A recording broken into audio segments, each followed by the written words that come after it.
He who engages you conquers you. Epictetus. What if I told you that the moment you step back, stop chasing, and embrace silence, the world doesn't collapse, it shifts? Suddenly, the person you thought was indifferent starts noticing everything they took for granted. Every word you said, every effort they ignored, every boundary they overlooked. They begin to feel it. And that's when the brutal truths hit. In today's video, we're diving into the 10 harsh realizations a woman faces when you disappear, truths so revealing they can't be unseen.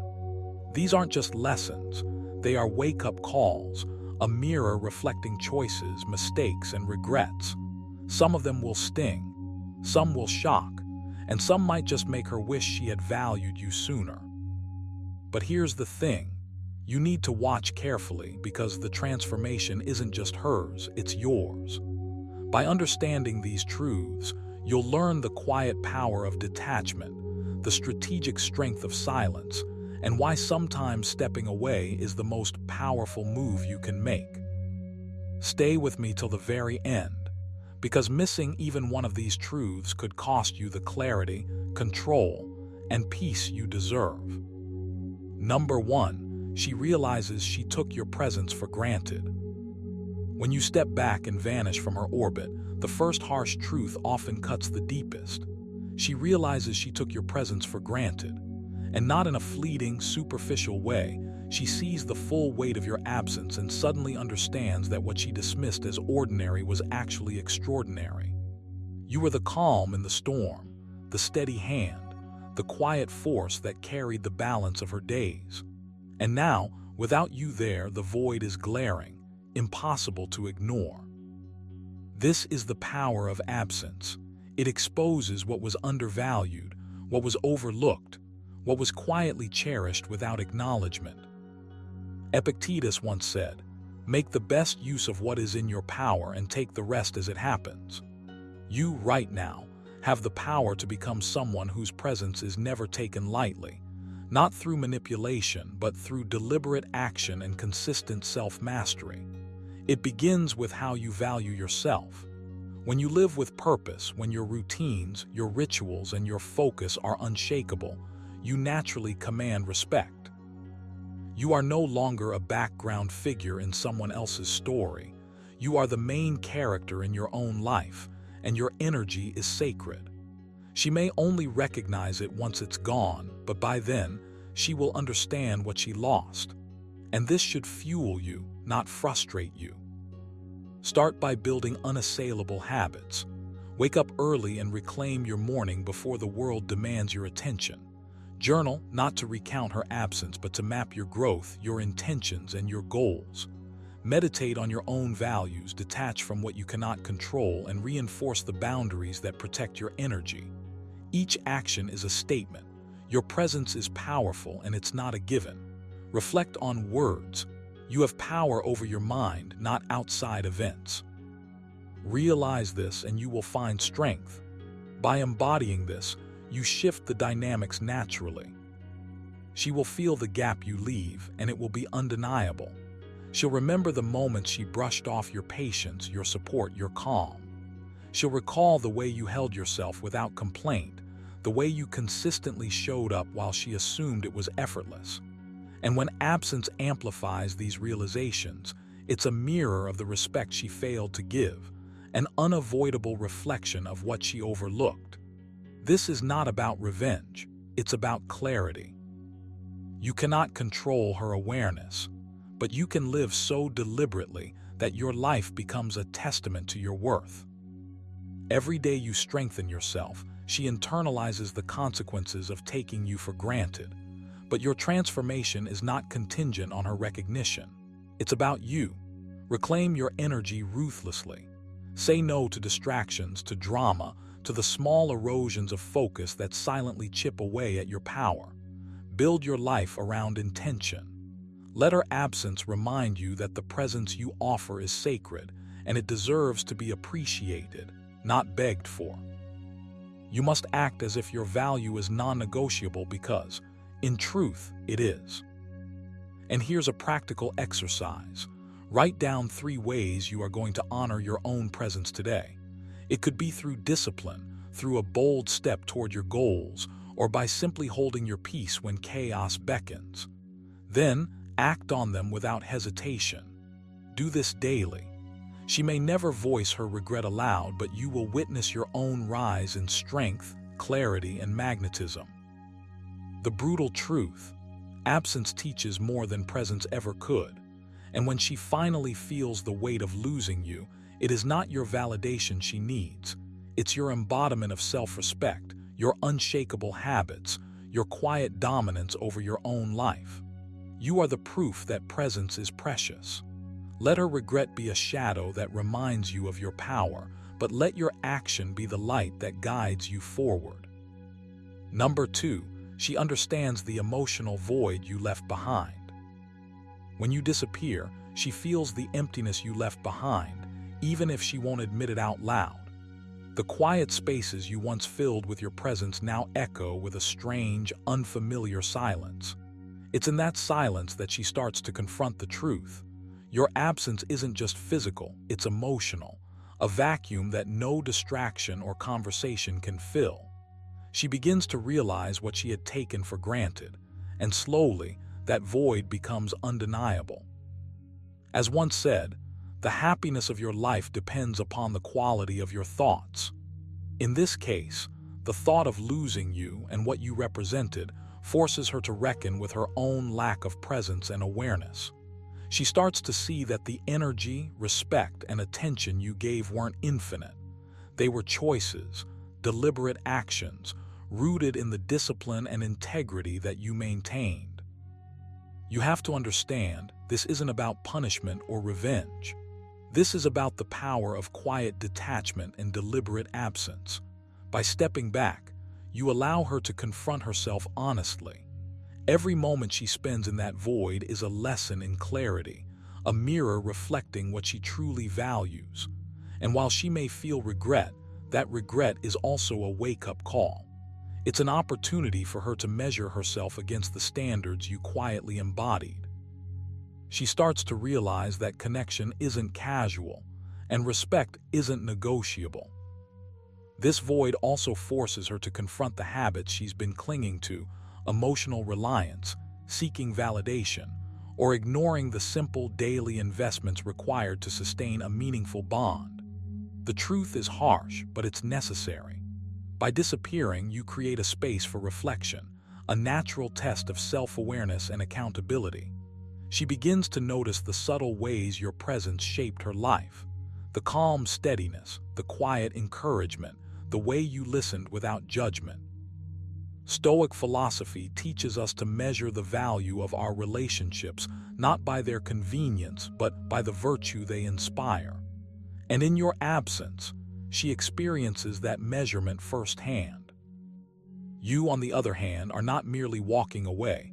You are cultivating your own center of strength. This is about building the life that aligns with your values, unconcerned with unnecessary attachment. Practice the exercise of intentional stillness. Spend 10 minutes a day in solitude, reflecting on your boundaries, your intentions, and the principles you refuse to compromise. Notice how your own presence begins to feel more substantial, more grounded, and how that absence becomes a tool, not a weapon. As she feels the void, she will also recognize the stability you represented, the calm that wasn't just soothing but instructive. She sees that it required discipline to remain consistent, to honor your own standards while navigating the chaos around you. Seneca reminds us, "It is not that we have a short time to live, but that we waste much of it." Your absence is a subtle illumination of wasted opportunity, a quiet prod encouraging her to reflect and recalibrate. This moment of realization, this awareness of emotional emptiness, can become a turning point for her, but only if you hold firm.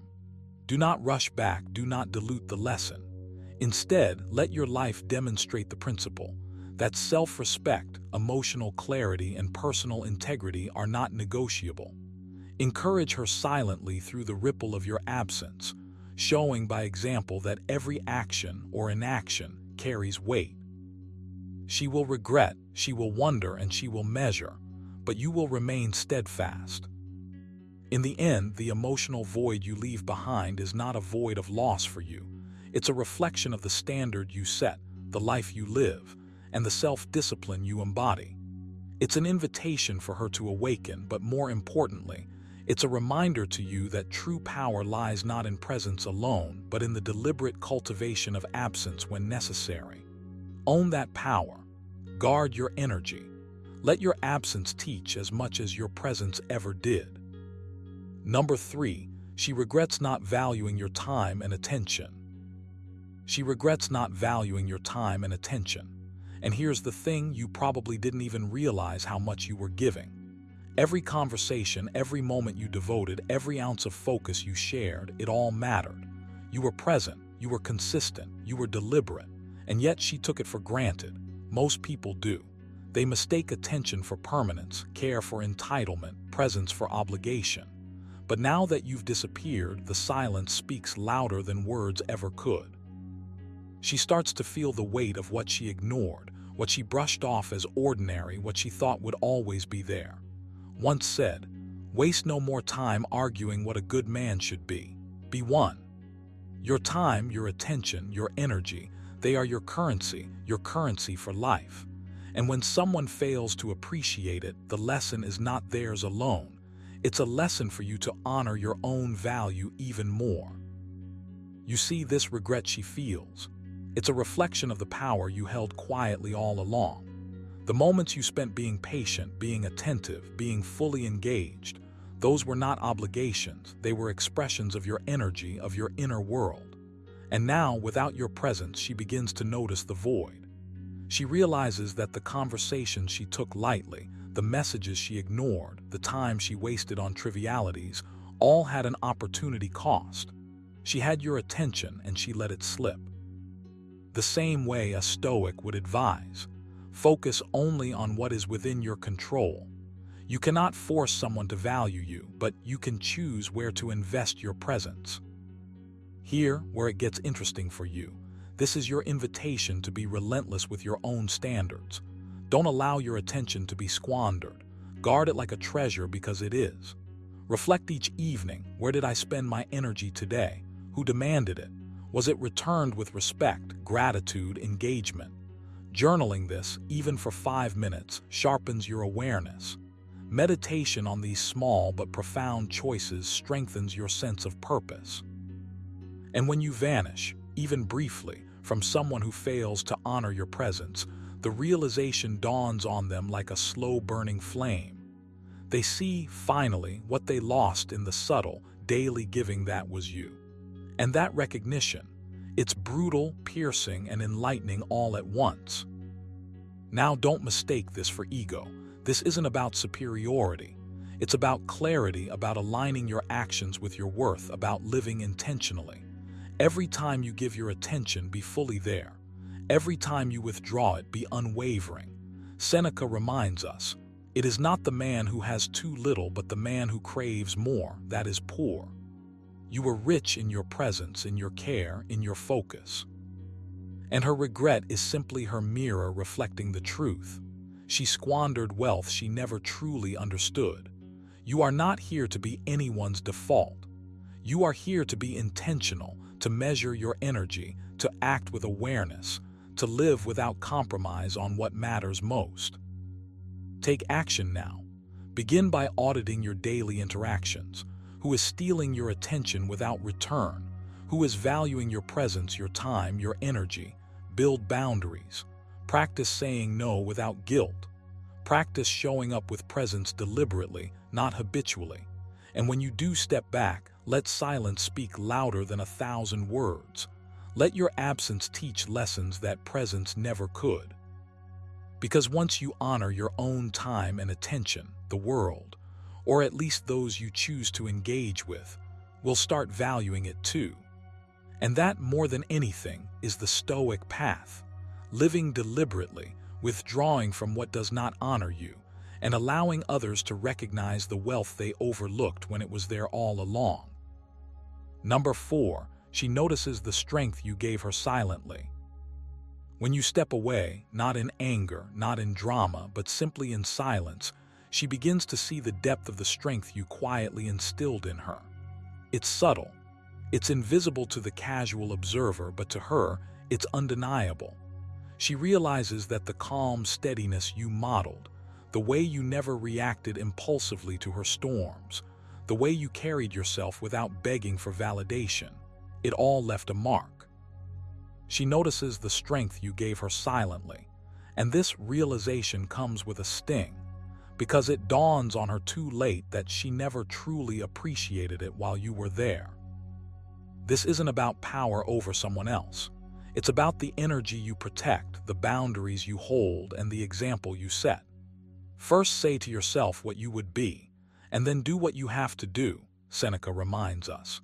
Every decision you make, every moment you refuse to compromise your peace for approval, reinforces the blueprint of strength around you. And when you remove yourself from her orbit, she can finally see it. She sees that your patience wasn't weakness, that your detachment wasn't coldness, that your silence wasn't indifference. It was discipline. You have the power to make her reflect on the person you helped shape, not by force, not by lectures, but by the simple act of living according to your principles. That's the beauty of Stoicism.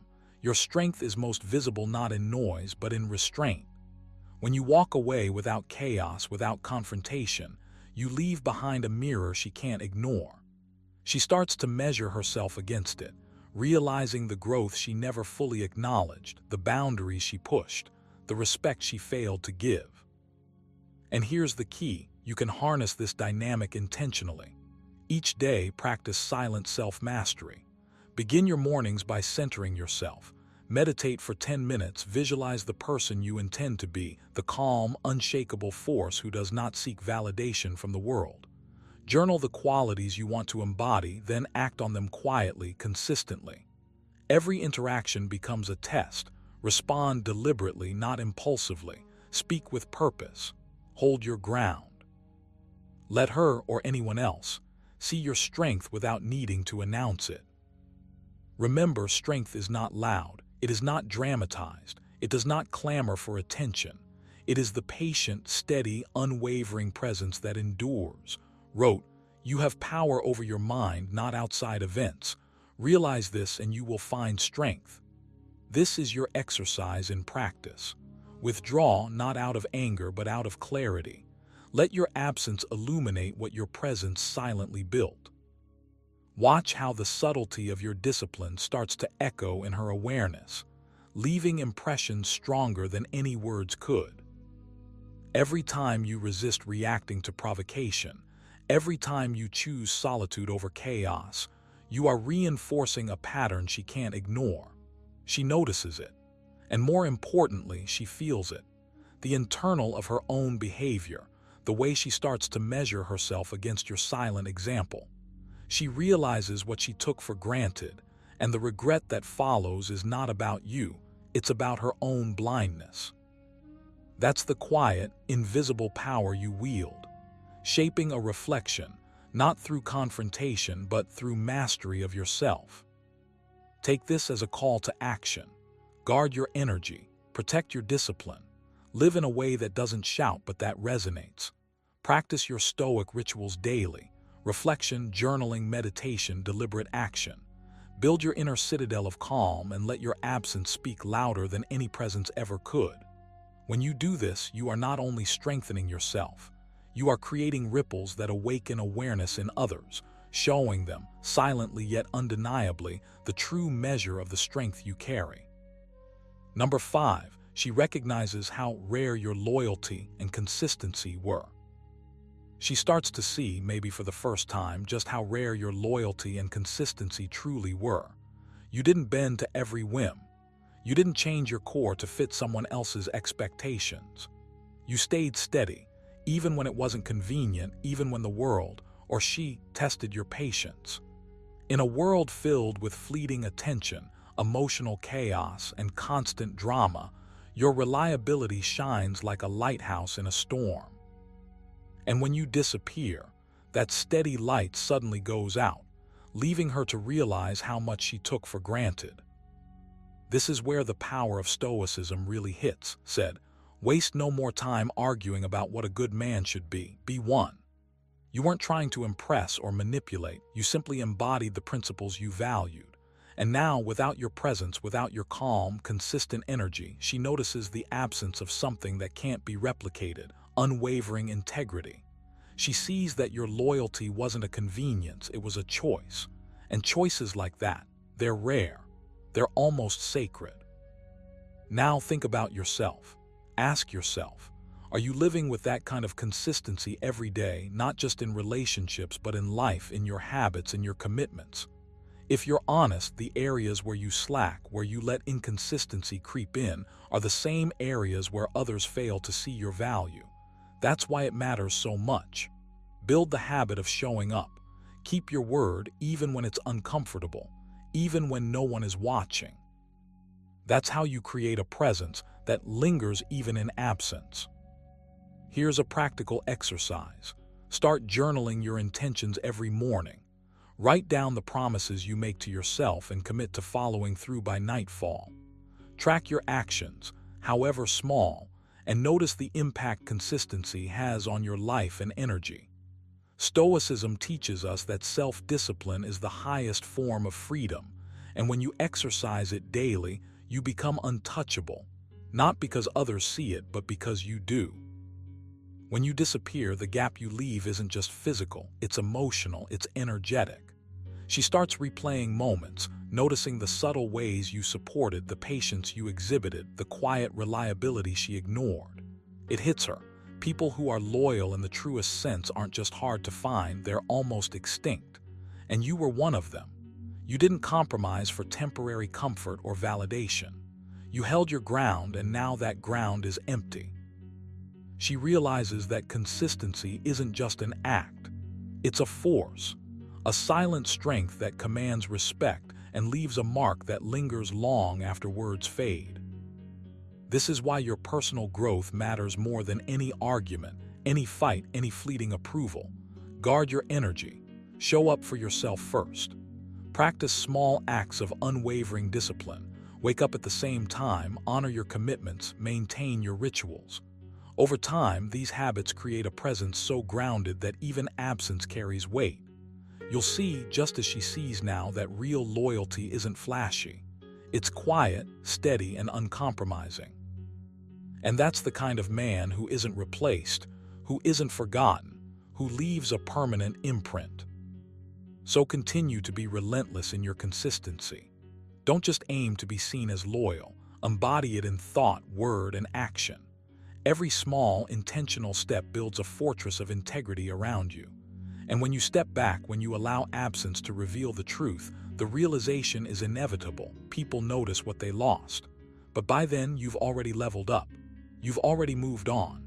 And in the silence, your presence still teaches the most powerful lesson. Loyalty and consistency are rare. And they always command respect. Number 6, she misses the calm stability you provided. She misses the calm stability you provided, even if she never said it aloud. You see, the quiet strength you brought into the room, the way you didn't flinch under pressure, the way your presence alone could anchor chaos, was a rare kind of energy. Most people go through life chasing excitement, drama, highs and lows, thinking that's what keeps life interesting. But you understood something different. You embodied balance. You walked through storms without losing yourself. And when you stepped away, it hit her. The stark contrast between the turbulence she thrived on and the inner peace she had taken for granted in you. Imagine for a moment the power that lies in being someone who doesn't react to every impulse, every slight, every whisper of drama. That's not weakness, that's mastery. Once said, you have power over your mind, not outside events. Realize this and you will find strength. You are strength not through dominance or noise, but through measured action, calm resolve, and emotional self-discipline. And now she feels that void. The chaos she welcomed seems hollow. The fleeting thrills feel empty. She didn't notice before, but the subtle, unwavering stability you provided is priceless. You have to recognize the impact of your own energy. The truth is, the way you conduct yourself, the serenity you carry, it teaches lessons without words. And this is where most people fail. They undervalue the quiet consistency that builds respect, trust, and deep admiration. You, on the other hand, hold your life with purpose. You wake up with intention, execute your rituals, and make choices that align with your values. That's not just admirable, it's magnetic. It's a force that doesn't beg for attention, it commands it. If you want to deepen this, start by building a daily practice of deliberate stillness. Spend 15 minutes in the morning focusing on your breath, observing your thoughts without reacting, and setting your mental tone for the day. Reflect on what's within your control and what isn't. Write down 3 things you will handle with calm mastery today. This is not just meditation, it's armor. You're not only stabilizing yourself, you're radiating that stability outward. People notice it. She notices it, even if she tries not to admit it. Next, cultivate unshakable boundaries. Let your interactions with the world be deliberate. If someone brings chaos, engage only on your terms. If negativity arises, acknowledge it, then release it. Seneca said, "We suffer more often in imagination than in reality." Don't allow imagined slights, imagined dramas, or imagined needs to destabilize your equilibrium. Your calm isn't passive, it's active mastery. And once you leave, she feels the weight of that absence, because she knows she can't replicate it herself. Finally, take action in your daily life to reinforce your own stability. Exercise your body to strengthen your mind. Journaling is a tool to align your inner world with your outward actions. Plan your day like a general preparing for battle, but carry yourself like a philosopher who knows victory lies in composure, not in reaction. The more disciplined and centered you become, the more palpable your calm becomes. And when you step away, the contrast becomes undeniable. She regrets not valuing it sooner. She craves what you embodied: focus, presence, and the quiet power of someone who is in complete control of their mind and emotions. But that regret isn't for you, it's for her. Your responsibility isn't to fill her void, it's to keep building your inner fortress day by day. That's the path of the Stoic. That's how you cultivate a life so compelling, so steady, that it leaves an indelible mark, even in absence. And that ultimately is your power. Number 7. She regrets letting petty conflicts push you away. She regrets letting petty conflicts push you away, and you need to understand just how powerful that realization can be. Think about it. So much of life is spent reacting to minor slights, misunderstandings, and fleeting annoyances. A careless word, a minor disagreement, or an impulsive emotion can feel monumental in the moment. But when you step back, you see just how small they truly are. Epictetus once said, "It's not what happens to you, but how you react to it that matters." Every time you allowed a trivial conflict to grow, she now sees a part of you, not because she wasn't important, but because the energy of contention built walls between you two. When you disappear, when you stop feeding the cycle of arguments and emotional back and forth, she's forced to confront the truth. The conflicts weren't the real issue. The real loss was the calm, the connection, the respect she took for granted. And this is where Stoicism teaches a profound lesson. Your presence, your measured reactions, your ability to stay grounded, these are treasures. They are not infinitely available. When she realizes this after you're gone, regret sets in like a slow dawn, illuminating how much potential closeness and understanding were sacrificed for momentary irritations. This is your opportunity to learn, to internalize, and to apply this knowledge before it's too late. You need to adopt habits that protect your tranquility and prevent petty issues from consuming your attention. Start by practicing deliberate detachment in the moment. When a small conflict arises, pause, breathe, ask yourself, does this matter in 5 days, 5 months, 5 years? This exercise rewires your response pattern. It trains you to value your inner peace over transient sparks of frustration. Another practical habit is journaling. Every evening, Write down moments where you felt provoked or irritated. Analyze them calmly, as if you were an outside observer.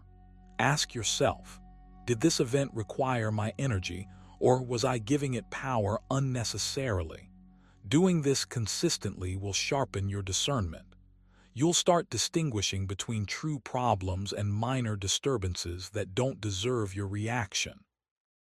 Meditation is another tool to cement this growth. Take 5 to 10 minutes each day to sit in silence, focus on your breath, and visualize the moments where you could have responded differently. Picture yourself not arguing, not escalating, not letting the petty conflicts take root. Feel the calm authority that comes with measured restraint. This mental rehearsal strengthens your ability to respond with intentionality rather than impulse. Ultimately, she regrets what she allowed to grow because she sees the value of what she lost. Your unwavering presence, your focus, and your ability to maintain composure when the world tried to unsettle you. And here's the critical insight for you. This is your Stoic advantage. By mastering your reactions, by protecting your energy, by refusing to be drawn into meaningless drama, you become unshakable. You create a space where respect, clarity, and connection can thrive. Every conflict you navigate with calm instead of impulsiveness, every petty irritation you let dissolve without feeding it, strengthens your inner fortress. You don't just protect yourself, you teach others, silently, powerfully, what is acceptable and what is not. You become the embodiment of a principle described. If you are distressed by anything external, the pain is not due to the thing itself, but to your estimate of it. And this, you have the power to revoke at any moment. So take action now. Start practicing restraint. Journal your irritations. Meditate on moments of potential conflict. Recognize the difference between fleeting slights and meaningful interactions. By doing this, you ensure that no one, no petty annoyance, no trivial disagreement ever pushes you away from your own purpose. And when you do, you'll see the regret in her eyes, not because of who she is, but because of the value she ignored, the calm strength she took for granted, and the connection she let slip. Number 8, she sees the difference between temporary distractions and true substance. When you step away, when you disappear from her orbit, something profound begins to happen in her mind. Suddenly, she starts to notice the difference between the fleeting, shallow distractions she chased and the true substance she once overlooked. You see, when you're constantly present, it's easy for anyone to mistake temporary attention, charming words, or superficial affection for something meaningful. But absence has a way of stripping the illusion. It exposes the hollow attempts to fill a void with noise instead of depth. And this is where she begins to understand what really matters. And it isn't the drama, the games, or the constant seeking of validation. It's integrity, consistency, and the quiet strength that can't be bought, begged, or borrowed. As a man who practices deliberate stoicism, this is your opportunity to recognize the power in stillness.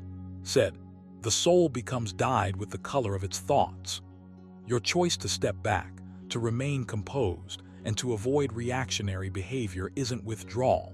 It's a deliberate act of self-mastery. And in doing so, you allow her, and anyone else around you, to see the contrast between what truly sustains and what only momentarily entertains. She starts to feel it in the gaps left behind, the difference between a presence that nourishes her mind and spirit versus one that simply fills her time. She begins to realize the experiences she clung to were distractions, like shadows on the wall, while you represented something enduring, something real. This is where you can take action, and so can she, because reflection is a powerful tool.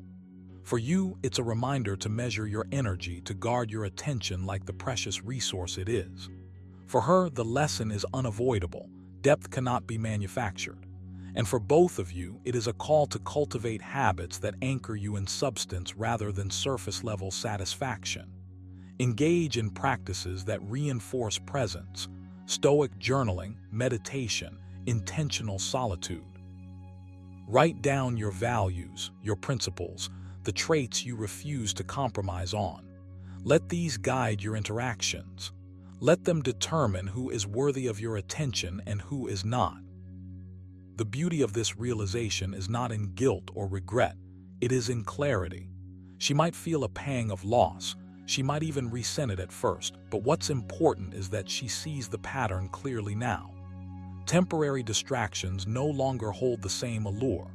She notices how her energy was misaligned with her true priorities, how the chase of shallow things left her emptier than she realized. And this awareness can ignite transformation if she chooses to act on it.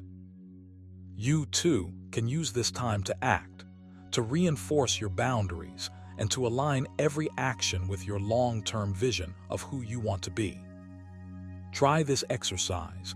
Pause each day and identify one interaction, one habit, or one pattern that is a temporary distraction in your life. Write it down. Then identify one thing that holds true substance, something that aligns with your purpose, your values, your principles. Reflect on the contrast. Feel it. Let it guide your choices. This is not just an intellectual exercise, it's practical. It strengthens your mind, clarifies your priorities, and builds the kind of character that leaves a lasting impression. By the time you return, if you do at all, she will have experienced a revelation. She will understand the stark difference between what flutters and fades and what endures. And you will stand stronger, steadier, more certain of your worth.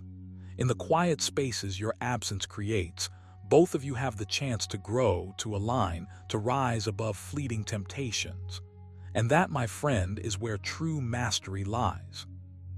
Number 9, she understands that your absence teaches her boundaries.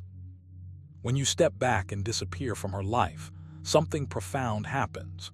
She begins to see the invisible lines that she once crossed without thinking, the moments when she demanded more than she gave, and the ways she tested limits she didn't even realize existed. Your absence isn't punishment, it's a mirror. It reflects her behavior back to her, showing her the truth she ignored while you were present. This is where boundaries come to life. She starts to understand, perhaps for the first time, that every action has a consequence, that respect isn't given freely, and that some lines are not meant to be crossed. Reminds us, the best revenge is to be unlike him who performed the injury. You're not retaliating. You're living intentionally, and in doing so, you teach her the value of restraint, the value of presence, and most importantly, the value of respecting someone who won't tolerate carelessness. You have to see this as a deliberate practice. Every day you can choose to respond or not. You can choose to engage or step back. The moment you stop reacting to every impulse, every demand, and every minor disrespect, you assert a quiet, unshakable power. It's not about making her suffer. It's about showing that you exist in alignment with your principles. She begins to realize that the space you create is sacred, and that crossing into it recklessly comes with a cost. Your absence becomes a teacher. She sees that she cannot take you for granted, cannot assume your patience will last forever, and cannot ignore the value of someone who sets clear limits. Here, where it gets transformative, not just for her, but for you, by withdrawing without anger, without drama, without chasing, you establish a pattern that strengthens your inner fortress. You're practicing the Stoic art of detachment, the same detachment Epictetus spoke of when he said, "It's not what happens to you, but how you react to it that matters." You are reacting not with fear, not with resentment, but with calm, deliberate choice. And in doing so, you demonstrate a principle that's impossible to ignore, that respect and boundaries are non-negotiable. You can turn this into a daily exercise. Each morning, remind yourself, today I will act according to my values, not my emotions. Today I will protect my energy. And each evening reflect, where did I enforce my boundaries? Where did I give away my power unnecessarily? This conscious practice builds the kind of presence that teaches without words. It's subtle, but it's unmistakable. She begins to sense that the absence of your attention isn't empty, it's meaningful. And that realization sparks something she can't undo: awareness. She begins to regret the times she overstepped, the times she assumed, the times she tested your limits. This isn't about control. It's about mastery of yourself, of your time, and of your peace of mind. By withdrawing when needed, by refusing to react to every slight, by living according to your principles, you teach the most valuable lesson: boundaries matter. She realizes that a man who knows his worth doesn't wait for her permission to exist fully. You exist fully, and in your absence, she finally sees what she took for granted. So adopt this habit consciously. Step back when respect is absent. Stay grounded when demands feel excessive. Protect your energy relentlessly. Journal each night about how you maintained your boundaries, and notice how your absence becomes a teacher, not out of malice but out of wisdom. Over time, this practice transforms you into a man whose presence is valued, whose silence commands attention, and whose principles are unshakable. She may regret, she may reflect, and she may learn. But above all, you will emerge stronger, calmer, and fully aligned with the Stoic truth. Control yourself, and you influence the world in ways words never could. Number 10. She wishes she had appreciated you before it was too late. When you step back, when you finally decide to vanish from the chaos she created, the truth hits her like a cold gust she never saw coming. She wishes, deep down, painfully, that she had appreciated you before it was too late. And this isn't just some passing thought. It's the realization that every smile you gave, every quiet support, every moment of patience and understanding was a gift she treated as ordinary. But nothing about you is ordinary. You were deliberate, strong, and intentional in your presence, and she failed to notice until your absence became undeniable. This is the harsh, uncomfortable truth.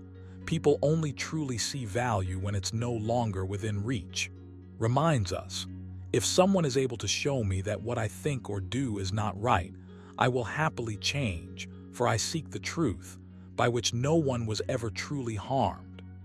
She failed to seek this truth in her own behavior while you were present, and now she's left facing the consequences.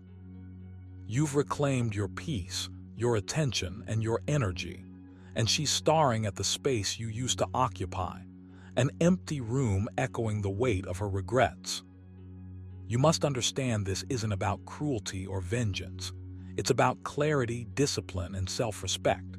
When you remove yourself from someone who undervalues you, you're not punishing them, you're asserting your own boundaries. You're signaling to yourself and to the world that your energy is sacred. Every Stoic worth their salt would nod here.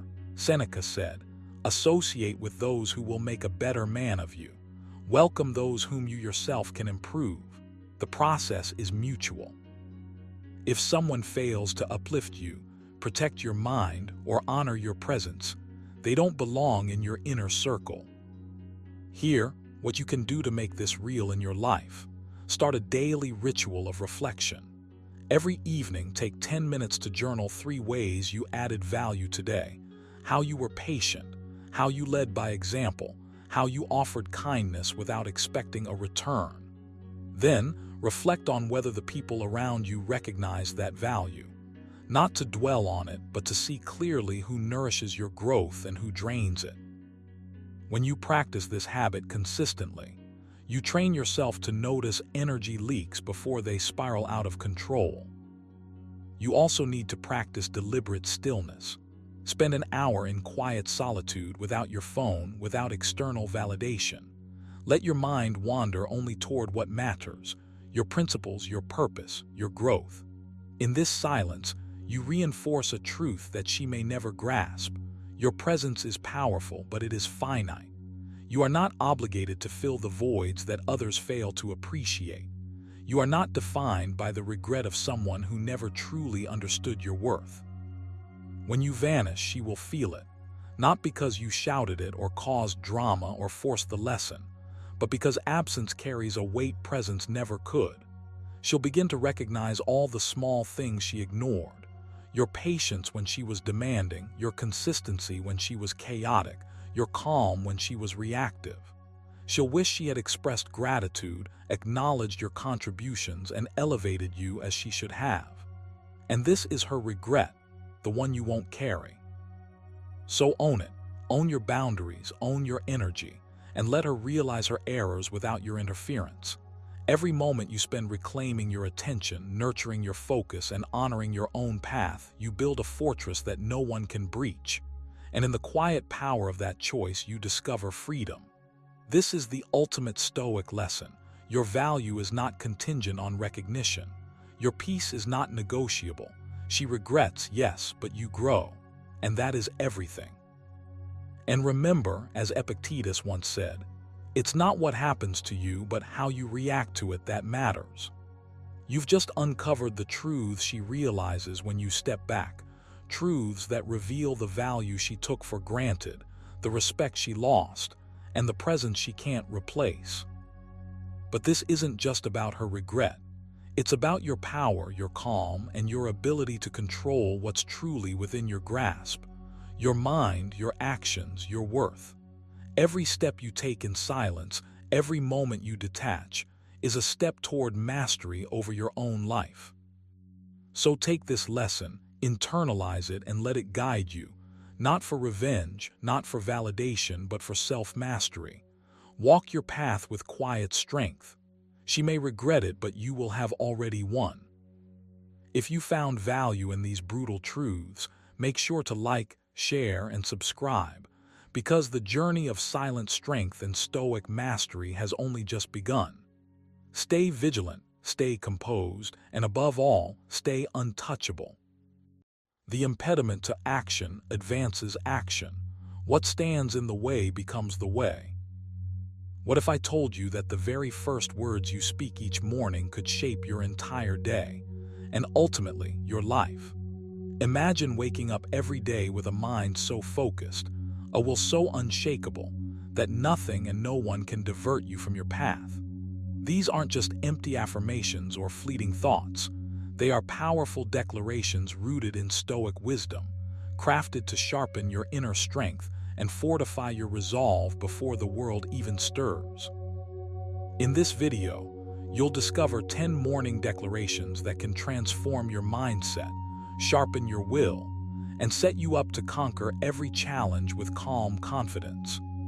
Each declaration is designed to align you with the Stoic principles of resilience, discipline, and clarity, allowing you to take control of your day from the moment you open your eyes.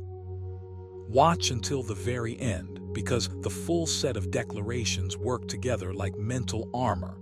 Build them into your morning ritual, and watch how your willpower grows day by day. Ready to turn your mornings into a powerhouse of determination?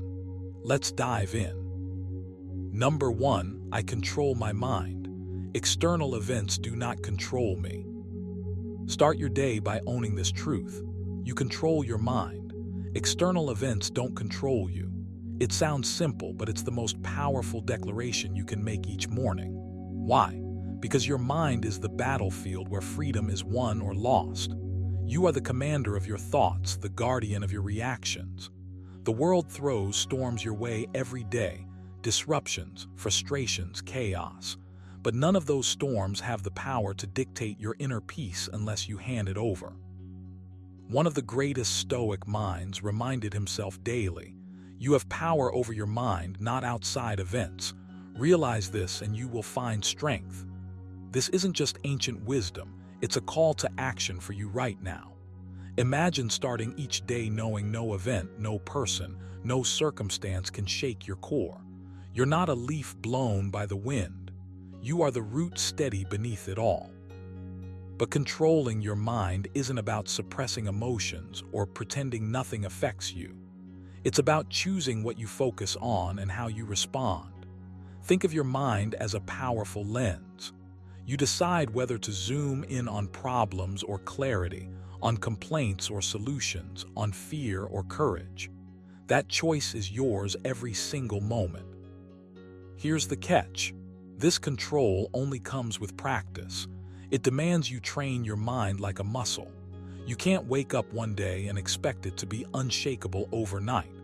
But every morning declaration you say, "I control my mind," is a rep in that mental workout. It's you building resilience, rewiring your responses, and reclaiming your power. So how do you practice this? Start small but consistent. When a negative thought creeps in, pause, don't feed it, ask yourself, is this thought serving me or stealing my peace? Shift your focus deliberately. If a problem arises, instead of spiraling, say, "I control my response." Breathe deeply. Remind yourself you're not the victim of external chaos, you're the master of your mind. Another practical step, journaling. Write down your morning declaration. Reflect on moments you held your mind's reins during the day. Celebrate those victories, however small. Over time, this awareness turns into habit, and habit into your default state. You owe it to yourself to cultivate this strength. Because when your mind is in control, your will sharpens. Challenges become opportunities. Setbacks become lessons. You don't just endure life, you steer it. So as you breathe in this morning, say it again. I control my mind. External events do not control me. Let this be your shield and sword for the day ahead. You're not powerless. You're powerful beyond measure. Claim it. Number 2 today, I will focus only on what is within my power. Start your day with this declaration because it's a game changer. Today, I will focus only on what is within my power. Think about that for a moment. How much energy do you waste chasing things outside your control? Stressing over other people's opinions, outcomes you can't influence, or situations that just aren't yours to fix.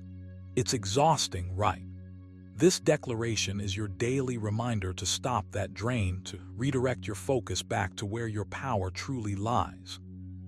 Nailed this when he said, "You have power over your mind, not outside events. Realize this and you will find strength." Your mind, your choices, your reactions, those are your real tools. Everything else, outside your direct influence. So why give your attention to what you cannot change? That's like trying to hold water in your hands. No matter how hard you try, it slips away. Here, what focusing on what's within your power looks like in action. It means tuning out the noise of the uncontrollable. When someone acts unfairly, your power lies not in changing them, but in controlling your response. When the day throws curveballs, your power lies in how you adjust your attitude and actions. When plans fall apart, your power lies in adapting, not resisting. Adopting this mindset isn't a one-time event, it's a habit you build. So start with small exercises. When you wake up, ask yourself, what can I control today? Write down a few things, your effort, your focus, your kindness, your patience. These become your anchors. Whenever your mind drifts to what you can't control, gently bring it back. Repeat your declaration like a mantra. And here's a practical exercise. During the day, notice moments when frustration or anxiety bubbles up. Pause and ask yourself, is this within my power? If yes, take intentional action. If no, let it go. Imagine carrying a backpack. You don't need to pack unnecessary weight. Drop what you cannot carry, that is, what is outside your power. Remember, this isn't about passivity or giving up. It's about smart, disciplined focus. As Epictetus said, it's not what happens to you, but how you react to it that matters. You might not control the storm, but you control your sail. By committing to focus only on what's within your power, you reclaim your energy, your calm, your freedom. You stop being a prisoner of circumstance and start being the captain of your ship. This shift sharpens your will like nothing else. So every morning, stand firm in this declaration. Make it your shield against distraction and frustration. Watch how your days grow lighter, your decisions clearer, your will stronger. This is how Stoic strength is forged, not in controlling the uncontrollable, but in mastering yourself. Number 3, I embrace challenges as opportunities to grow stronger. Today, you're making a choice. A powerful, intentional choice to welcome challenges, not as obstacles, but as stepping stones to a stronger, sharper version of yourself. This isn't some vague, feel-good idea. It's a mindset rooted deep in Stoic wisdom. Put it simply, the impediment to action advances action. What stands in the way becomes the way. Every challenge you face isn't a barrier, it's the very path forward. Here's the truth. Life will throw difficulties your way. It's unavoidable. But what you do with those difficulties, that's where your power lives. You can choose frustration, avoidance, or bitterness. Or you can choose growth, resilience, and strength. Today, I want you to commit to that second option, to see challenges as opportunities dressed in tough clothes. When you say, "I embrace challenges," you're telling yourself that discomfort won't break you. It will build you. The discomfort is the gym for your willpower and character. Without resistance, muscles don't grow. The same goes for your inner strength. Each struggle you face is a chance to train your mind, sharpen your focus, and deepen your endurance. So how do you make this real every day? Start by recognizing challenge in its many forms, big or small. Is it a tough conversation, a demanding task, an unexpected setback? Don't shy away. Instead, lean in. Ask yourself, what can I learn here? How will this make me stronger? These questions shift your perspective from victim to warrior. Remember Epictetus, who taught that it's not events themselves that disturb us, but our judgments about them. Changing how you judge a challenge changes the experience itself. This is your power. The storm doesn't control you, your response does. Here's a simple practice to embed this mindset. Each morning, as you breathe in and out, say aloud or quietly to yourself, "Today, I embrace challenges as opportunities to grow stronger." Repeat it slowly, letting the words settle into your bones. Then, throughout your day, when discomfort creeps in, recall this declaration. Let it anchor you. Also, keep a challenge log. Every evening, jot down one challenge you faced and what it taught you. No judgment, no bitterness, just honest reflection on growth. Over time, you'll see a pattern. You'll notice yourself becoming tougher, calmer, more unshakable. Challenges are not enemies. They are your greatest teachers. They expose weaknesses but also reveal hidden strengths. By embracing them, you're not just surviving, you're thriving.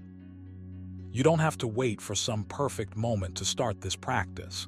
Start right now. Notice any resistance, any urge to avoid difficulty. Meet it head-on with this declaration. Make it your morning mantra, your daily shield, your unshakable truth. Because at the end of the day, sharpening your will means sharpening your vision of what challenges really are. Not threats to your peace, but invitations to your growth. You have the strength. Now, choose to see every challenge as your way forward. Number 4, I will act with purpose, not with hesitation. Today, you're making a choice. A choice to step into your day with clear purpose, to act decisively rather than drift in hesitation. That little phrase, "I will act with purpose, not with hesitation," is more than just words. It's a mindset shift. It's a way to train your will to sharpen like a blade, cutting through doubt and distraction. Think about hesitation for a moment. It's that pause, that second guess, that nagging voice whispering, "Maybe later," or "What if I fail?" It's natural. But the moment hesitation starts running your show, you lose control over your own power. You become a spectator in your life instead of the author. The Stoics knew this well, reminded us, waste no more time arguing what a good man should be. Be one. Hesitation is wasted time, time you won't get back. So what does it mean to act with purpose? It means stepping forward with intention and clarity. It means knowing why you do what you do before you do it. Purpose acts like a compass. It points you in the direction of your values and goals. When you act with purpose, every movement has meaning. Even the small steps add up because they're aligned with your true north. Here, where the magic happens, purpose gives your will a clear target. Instead of scattered energy, your focused energy. Focus creates momentum. Momentum fuels confidence, and confidence makes hesitation shrink until it's barely a flicker. Now, this isn't about rushing or reckless action. Purpose isn't about speed, it's about meaning. The Stoics didn't advise charging blindly, they taught us to be deliberate, to pause, reflect, and then move forward firmly. As Epictetus said, first say to yourself what you would be, and then do what you have to do. So first clarify your purpose, then act. Here's a simple exercise for you to try every morning. Before you dive into your day, pause for a moment and ask yourself, what is my purpose today? Write it down if you can. It might be as broad as be more patient or as specific as finish this project. Whatever it is, hold it in your mind as you make decisions throughout the day. When hesitation creeps in, remind yourself, I act with purpose. This mental anchor pulls you back to clarity and strength. Next, break your purpose into tiny, manageable actions. Instead of overwhelming yourself with the big picture, focus on the very next step you need to take. This small step is your way to defeat hesitation, because often, hesitation is just fear dressed up as overwhelm. When you simplify your action, you disarm that fear.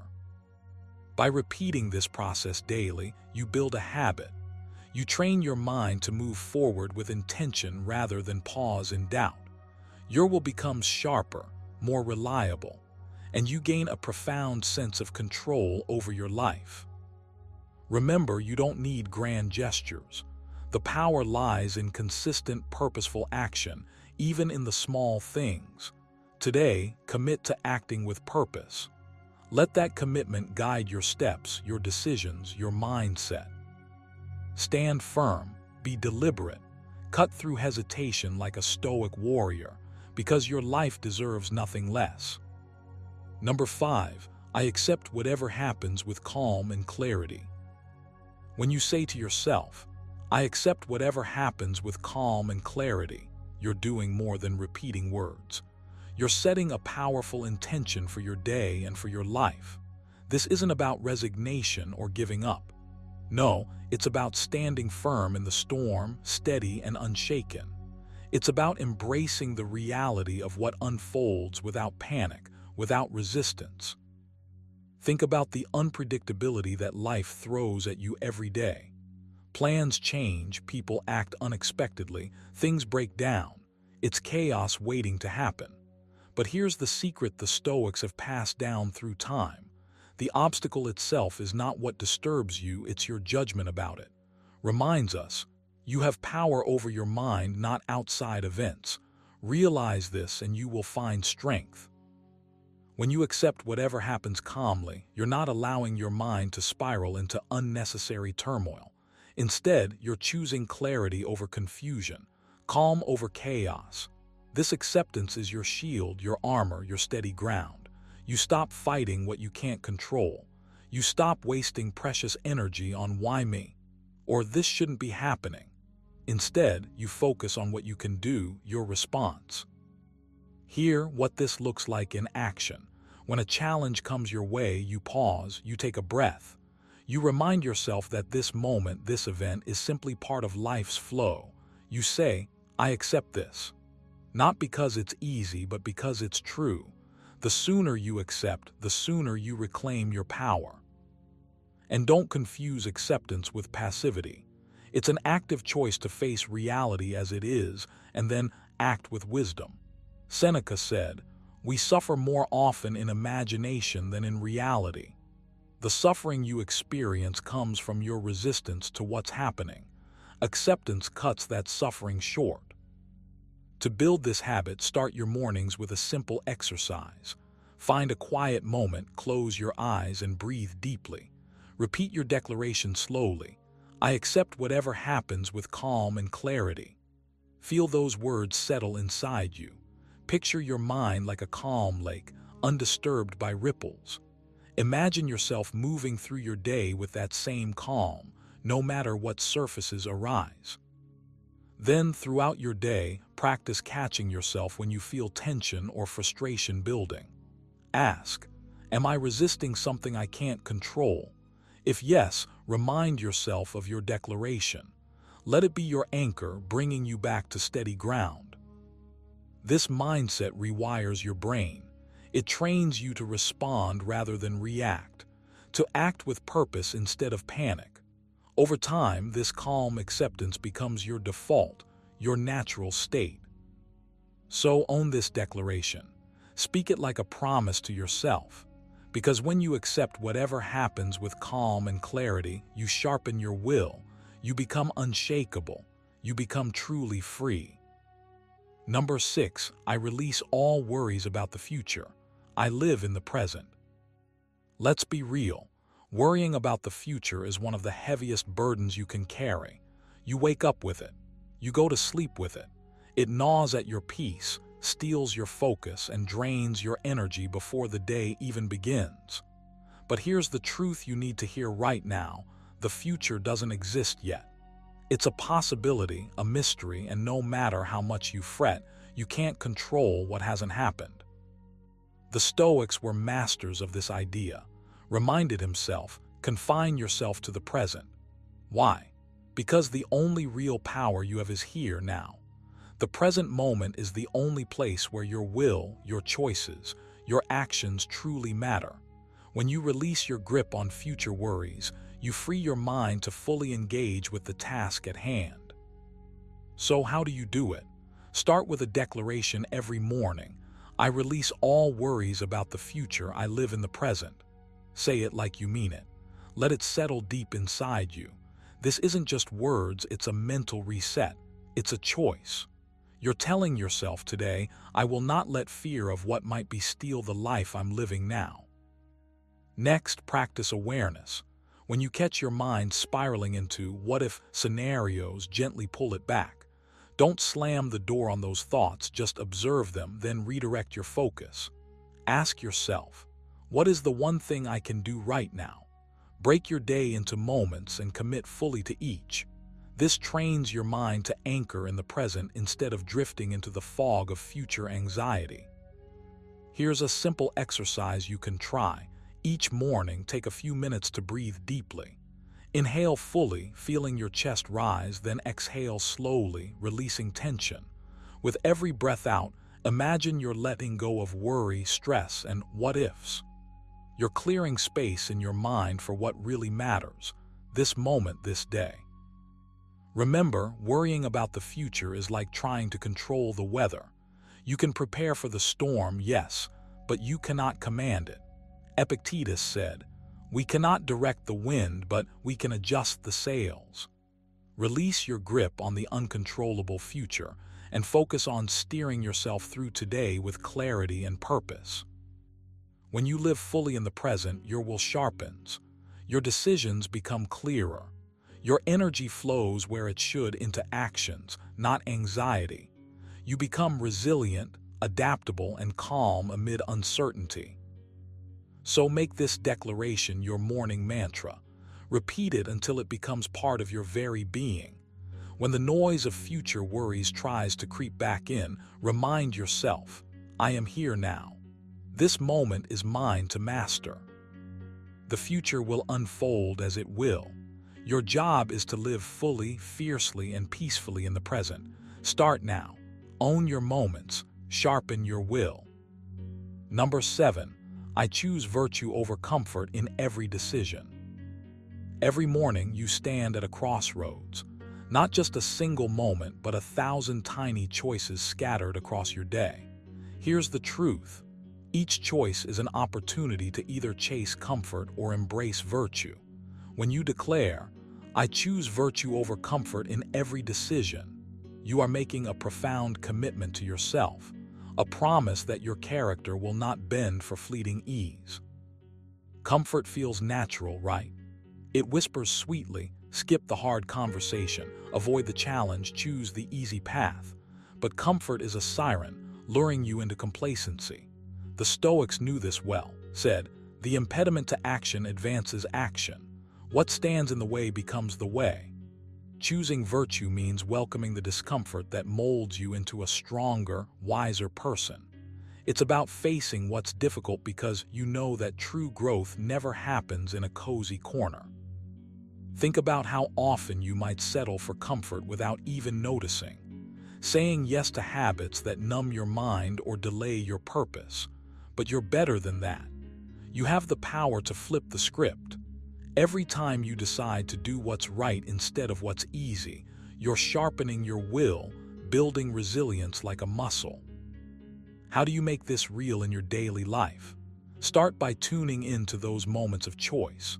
When the urge for comfort creeps in, whether it's skipping your morning routine, avoiding a tough conversation, or procrastinating on what matters, pause. Take a breath. Remind yourself, what is the virtuous action here? What choice honors your values, your integrity? Here's a practical exercise. Write down one uncomfortable decision you're facing today. It could be anything: a difficult truth you need to speak, a task you're avoiding, a personal limit you must enforce. Now declare your commitment out loud. I choose virtue over comfort. Feel the weight of that decision. Let it settle in your mind. Then act on it, no matter how small the step. Remember, virtue isn't about perfection. It's about direction, choosing the path that aligns with your principles, even when it challenges you. Seneca said, "Sometimes even to live is an act of courage." Choosing virtue over comfort is courage in action. It's the daily practice of being the person you respect and admire. This declaration isn't just words. It's a shield against the easy pull of distraction and apathy. It sharpens your will by reinforcing your identity as someone who acts with intention and honor. Over time, these choices build momentum. What once felt difficult becomes natural. Comfort no longer controls you. You control comfort. So start now. When comfort calls, answer with virtue. When ease tempts, respond with strength. Each decision is a chance to grow sharper, tougher, and more true to yourself. You have the power to live this declaration every day, one choice at a time. Embrace it. Own it. Be unstoppable. Number 8. I will not be disturbed by opinions outside my control. Start your day by planting a powerful seed. I will not be disturbed by opinions outside my control. This isn't just a statement. It's a shield you craft with your own hands. The world will always have noise, judgments, criticisms, unsolicited advice. But you get to choose what seeps into your mind and what bounces right off. Here's the truth. You can't control what others think or say about you. Trying to do so is like trying to catch the wind. It's exhausting and pointless. Said it best. Choose not to be harmed and you won't feel harmed. Don't feel harmed and you haven't been. This is not about ignoring feedback or growth. It's about protecting your peace from the uncontrollable chatter that doesn't serve you. Imagine waking up and carrying that clarity into every moment. When someone throws their opinions your way, maybe harsh, maybe careless, you don't have to react. You don't have to let it shake you or plant doubt in your mind. Because you understand, their opinions are theirs alone, a reflection of their own world, not your worth or truth. But how do you train yourself to stay unshaken? It starts with awareness. Every time you catch yourself stressing over what someone said or thinking, what if they're right? Pause, breathe. Remind yourself, this is outside my control. This simple step breaks the cycle of needless worry. Try this exercise. When a disturbing opinion hits, write it down. Then right next to it, write outside my control. Seeing it in black and white helps you detach emotionally. Over time, this builds a habit of recognizing what deserves your energy and what doesn't. The power in this declaration is that it hands you back your will. You stop being a puppet to external forces. Instead, you become the calm in the storm, the steady force unaffected by the waves of others' judgments. And here's another Stoic gem to hold close. Epictetus reminds us, it's not what happens to you, but how you react to it that matters. When you adopt this mindset, You're not just surviving external opinions, you're mastering your inner world. So start now. Repeat to yourself each morning, I will not be disturbed by opinions outside my control. Let it be the first thought that sets the tone for your day. Let it build a fortress around your mind. This isn't a one-time thing. It's a muscle you strengthen daily. And every time you succeed, no matter how small, you reclaim your power and sharpen your will. Remember, your peace is your responsibility. Guard it fiercely. By refusing to be disturbed by what you cannot control, you step closer to true freedom, and that's the core of Stoic strength. Number 9, I commit to patience and resilience in adversity. Start your day by telling yourself this: I commit to patience and resilience in adversity. These aren't just words to recite, they are a powerful promise you make to yourself, because life will test you. Challenges will come. Frustrations will try to shake your calm. But it's in those exact moments that your commitment to patience and resilience defines who you truly are. Patience is not passive. It's not sitting around waiting for problems to solve themselves. No, patience is an active strength. It's the steady breath in the chaos, the calm eye in the storm. When you practice patience, you refuse to be ruled by impulse or frustration. You give yourself the space to respond wisely instead of reacting emotionally. Said it best: how much more grievous are the consequences of anger than the causes of it? Patience guards you from unnecessary suffering caused by rashness. Resilience pairs perfectly with patience. It's your inner spring that bounces back after pressure, setbacks, and disappointments. Resilience says, I will endure, I will learn, I will grow. It's not about avoiding hardship, but embracing it as part of your journey towards strength. Remember, Epictetus taught us, difficulties show men what they are. When you commit to resilience, you're choosing to become the person adversity reveals. Here's the secret: patience and resilience are habits you build. You don't wait for them to appear magically when life gets tough. You cultivate them every day. So, how can you start? First, notice your impulse to rush or resist discomfort. The next time you feel irritation rising, pause, take a deep breath. Tell yourself, this moment does not control me. You're practicing patience in real time. It's that simple and that challenging. Second, when faced with a setback, remind yourself, this too is an opportunity to strengthen my will. Reframe adversity as a training ground, not a punishment. Write it down if you need to. Journal about how you overcame a recent difficulty. Reflect on what it taught you. This builds resilience muscle. Third, create a mantra, something like I am steady, I am strong, I endure. Say it when stress creeps in. Let it ground you. Let it remind you of your commitment. By making patience and resilience your morning declaration, you're preparing your mind for the inevitable challenges ahead. You're not naive about difficulties.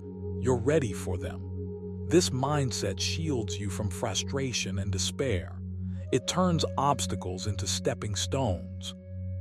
So today, promise yourself this: when life pushes, you will not break. You will bend, yes, but with purpose and grace. You will meet every trial with calm patience and unshakable resilience. This is the will that can't be broken, the character that shines through storms. You have the power to train this strength. Start now. Make it a habit to greet adversity with a calm heart and a steady spirit. Remember, the greatest victory is mastering yourself. Number 10 today, I embody self-discipline and unwavering willpower. Today is your day. Not just another 24 hours slipping by, but a fresh chance to take control. When you say, today, I embody self-discipline and unwavering willpower, you're making a promise to yourself. A commitment to stand firm against distractions, temptations, and the endless noise that tries to pull you off course. Self-discipline isn't some mythical power reserved for a select few. It's a skill you build. Like a muscle, the more you exercise it, the stronger it gets. The Stoics understood this deeply, urged himself daily, "You have power over your mind, not outside events. Realize this and you will find strength." That strength is the backbone of willpower. But let's be real, it's not always easy. You'll face resistance from within and without. The lazy voice inside your head telling you to procrastinate, the external distractions begging for your attention, the temptation to quit or settle for less. This is where your declaration becomes a lifeline. It's a reminder to choose your higher self over momentary comfort. Here's the secret: you don't have to be perfect. You don't need to demolish your entire to-do list in one go. What matters is your intent. The moment you notice yourself wavering, pause, breathe. Repeat your declaration silently. I embody self-discipline and unwavering willpower. Let it ground you, pull you back. Try this exercise. Each morning before you start your day, stand tall, look yourself in the mirror, and say this declaration out loud. Feel the weight of those words. Own them. Then throughout the day, whenever you feel distracted or weak, revisit that moment. Reclaim your focus. Remember, self-discipline isn't about punishment or harshness. It's about respect for yourself and your goals. Seneca said, "No man is free who is not master of himself." Freedom is born from control. The more you harness your willpower, the more freedom you create to live life on your own terms. So today, lean into discomfort when it shows up. Resist the urge to delay or divert. Stay committed to your path, no matter how small the steps. Each choice builds momentum. Each act of discipline is a brick in the foundation of your character. By embodying self-discipline and unwavering willpower, you're not just surviving the day, you're mastering it. You're becoming the architect of your own destiny. Now take a moment, close your eyes, feel that power stirring inside you. Make this declaration your daily anthem, and watch how your life begins to shift, steady, deliberate, unstoppable. Now that you've got these 10 powerful morning declarations, it's time to make them your daily armor. Remember what Epictetus taught us: no man is free who is not master of himself. By starting each day with intention, you're forging that mastery, sharpening your will to face whatever comes. If you're ready to own your mornings and your life, hit like, subscribe, and share this with someone who needs that extra boost. Keep these declarations close, say them loud, and watch your willpower transform. Until next time, stay strong, stay focused, and keep growing. Waste no more time arguing about what a good man should be. Be one. What if I told you that the way you start your morning could quietly dictate every choice, every reaction, and every success or failure you experience that day? Most people wake up on autopilot, scrolling mindlessly, reacting to notifications, letting their moods be hijacked before they even sip their coffee. But what if you could flip that script? What if just a few powerful sentences whispered to yourself each morning could sharpen your focus, protect your energy, and make you unstoppable before the world even notices? In this video, I'm revealing 10 powerful things to tell yourself every morning. Simple yet transformative mantras rooted in Stoic wisdom that will rewire your mindset, cultivate resilience, and help you reclaim control over your day. These aren't just feel-good phrases. They're actionable tools to shape your reality. Watch till the very end, because the last secret is the one most people miss, and it's the one that could silently shift the trajectory of your life. By the time you finish this video, you'll have a morning ritual so potent, even chaos itself won't be able to knock you off balance. Number 1, I control my thoughts, not external events. I cannot control external events, but I can control my thoughts about them. This isn't just a nice phrase to nod at while sipping your morning coffee. It's the backbone of your power, the hidden lever that can shift your entire day. When you wake up, the world is not waiting for your permission to throw chaos, noise, and distraction at you. That's a given. What's within your grasp, what's yours to command, is your own mind, your thoughts, your interpretations, your focus.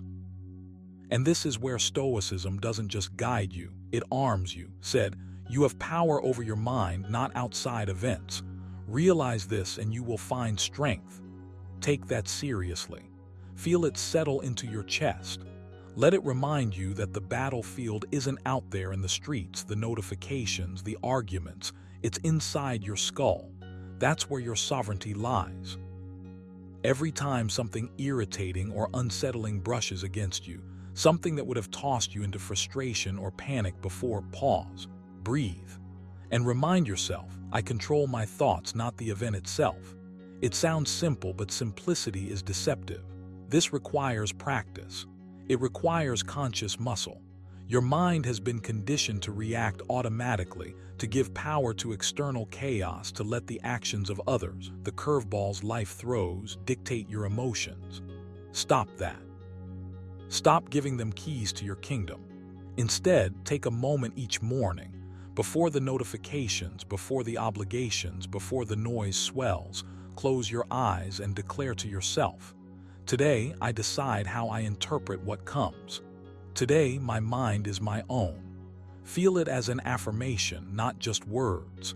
Feel it as a shield you raise before stepping into the day. Here's a practical way to train this. Visualize one event that could happen today that usually triggers irritation, anger, or worry. Picture it vividly. Now rehearse your response, deliberately shaping your thoughts. Remind yourself, this situation is external. I control my reaction. Repeat it slowly. Repeat it until it feels real. This is not wishful thinking, it's mental conditioning. Every time you do this, you are teaching your mind that it doesn't have to default to reactivity. You are creating a gap where reason, choice, and calm can step in before emotion takes the wheel. And when you go through your day, keep a subtle check on yourself. Whenever your pulse rises, your mood dips, your energy gets hijacked, stop. Ask, am I letting an external event dictate my internal state? If yes, recalibrate. If no, reinforce the feeling of sovereignty over your mind. This isn't just a morning exercise, it's a lifelong habit. Epictetus reminds us, men are disturbed not by things, but by the view which they take of them. Your view is yours to choose. Guard it, train it, sharpen it, make it an instrument of your freedom. Your mind is the lens through which every single moment is filtered. If the lens is warped by anxiety, resentment, or reactionary thinking, every experience will feel heavier, darker, more consuming than it has to. But if you can consistently remind yourself each morning that you are the master of your thoughts, you begin to strip away the illusions of helplessness, the burden of uncontrollable externalities. The world will still throw punches. People will still act unpredictably. Situations will still go sideways. But now you are a different kind of force, calm, deliberate, unwavering, because your mind is no longer a passenger. It is the captain. So start now. Before your feet even touch the floor, before the chaos begins, declare it. I control my thoughts. I will not surrender my inner citadel to external events. I am the master of my mind. Repeat it, feel it, live it. Because when you do, when you consistently claim this sovereignty, you awaken a quiet, unshakable strength. And that strength will ripple through every choice, every action, every breath you take today. You are not at the mercy of life. You are the commander of your mind. And that, more than anything, changes everything. Number 2 today, I choose calm over chaos. Man is not worried by real problems so much as by his imagined anxieties about real problems. Epictetus. Let this settle in your mind for a moment, because it holds a secret that can completely reshape the way you start every single day. When you wake up, you are handed a choice. Even before your feet touch the floor, you can step into the morning carrying chaos, tension, and the scattered noise of the world, or you can claim calm, deliberate serenity. Today, you choose calm over chaos. Not tomorrow, not when things get easier, but now, right this very moment. This is a decision that sounds simple, but it's revolutionary. It is your first act of power for the day. You don't need permission from anyone. You don't need circumstances to line up perfectly. You just need your own conscious choice. Take a slow breath right now and imagine carrying the weight of the day with ease.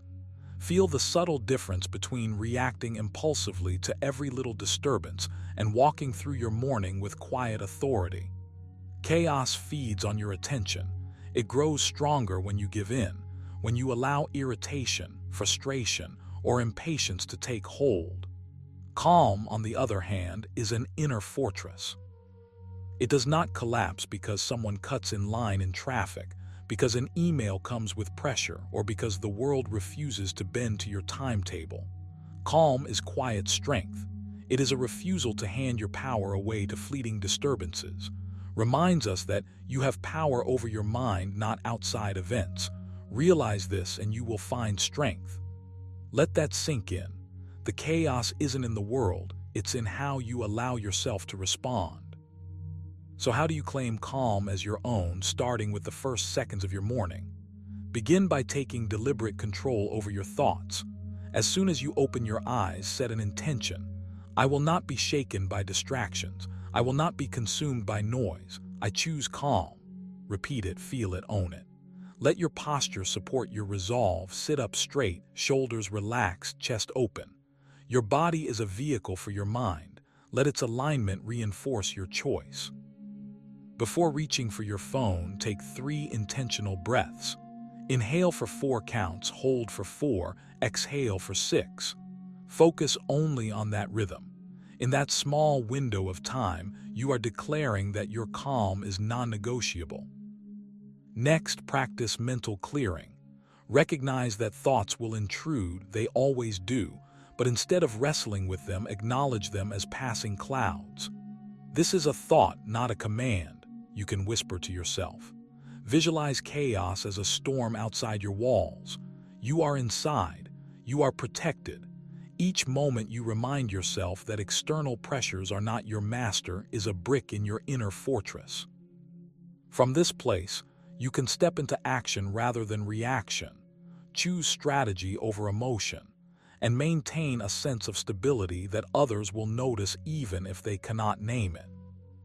Finally, integrate this calm into motion. Let it guide how you speak, move, and interact. When you face minor irritations, pause even briefly before responding. Ask yourself, is this worth disturbing my equilibrium? Often the answer is no, and in that no you find freedom. Begin your day by writing down one small affirmation or goal that aligns with serenity. Maybe it's patience, clarity, or measured response. Keep it visible. Let it anchor your decisions. Every action you take in calmness, however small, compounds. Today, you have the chance to train your mind to respond deliberately instead of, to build resilience that doesn't crumble when the unexpected arises. Choosing calm over chaos is not passive. It is a daily, active discipline. It is the quiet declaration that you are not a hostage to the turmoil around you. Stand firm in this truth each morning.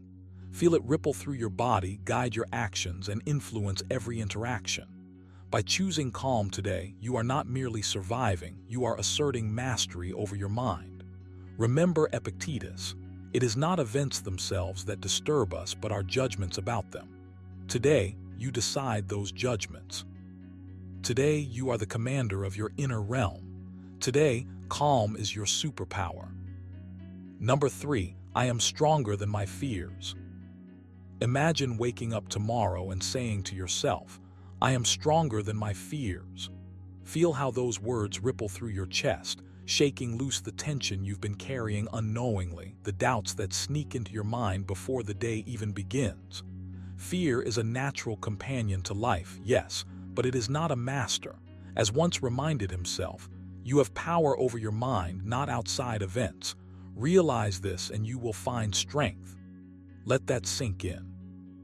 You are not at the mercy of circumstance. You are not defined by what could go wrong. Every morning, you can consciously step into a space of unshakable resilience, where fear becomes a signal, not a stop sign. When you tell yourself that you are stronger than your fears, you are not merely chanting an affirmation. You are wiring your brain to respond differently to challenges, to recognize fear as a message, not a barrier. It is the whisper that says, "Pay attention, but do not retreat." You can feel it when your heart races, when your mind latches onto the what-ifs like barnacles on a ship. Instead of shrinking, you acknowledge it, name it, and proceed anyway. Stand in front of your fear as a calm, deliberate observer. Write it down in your journal. Name the fear, explore it, question it. Ask yourself, what is truly within my control here? Where does my power lie? The act of breaking it down into controllable pieces chips away at its grip. Start small. Today, identify one fear, maybe the fear of rejection, maybe the fear of failure, and confront it in micro steps. Visualize yourself moving through it, not around it. Feel the tension in your chest and your stomach, notice it without flinching, and then take a single intentional action toward what scares you. This could be as simple as speaking up in a conversation, setting a boundary, or taking a step toward a personal goal you've been postponing. Every small victory compounds.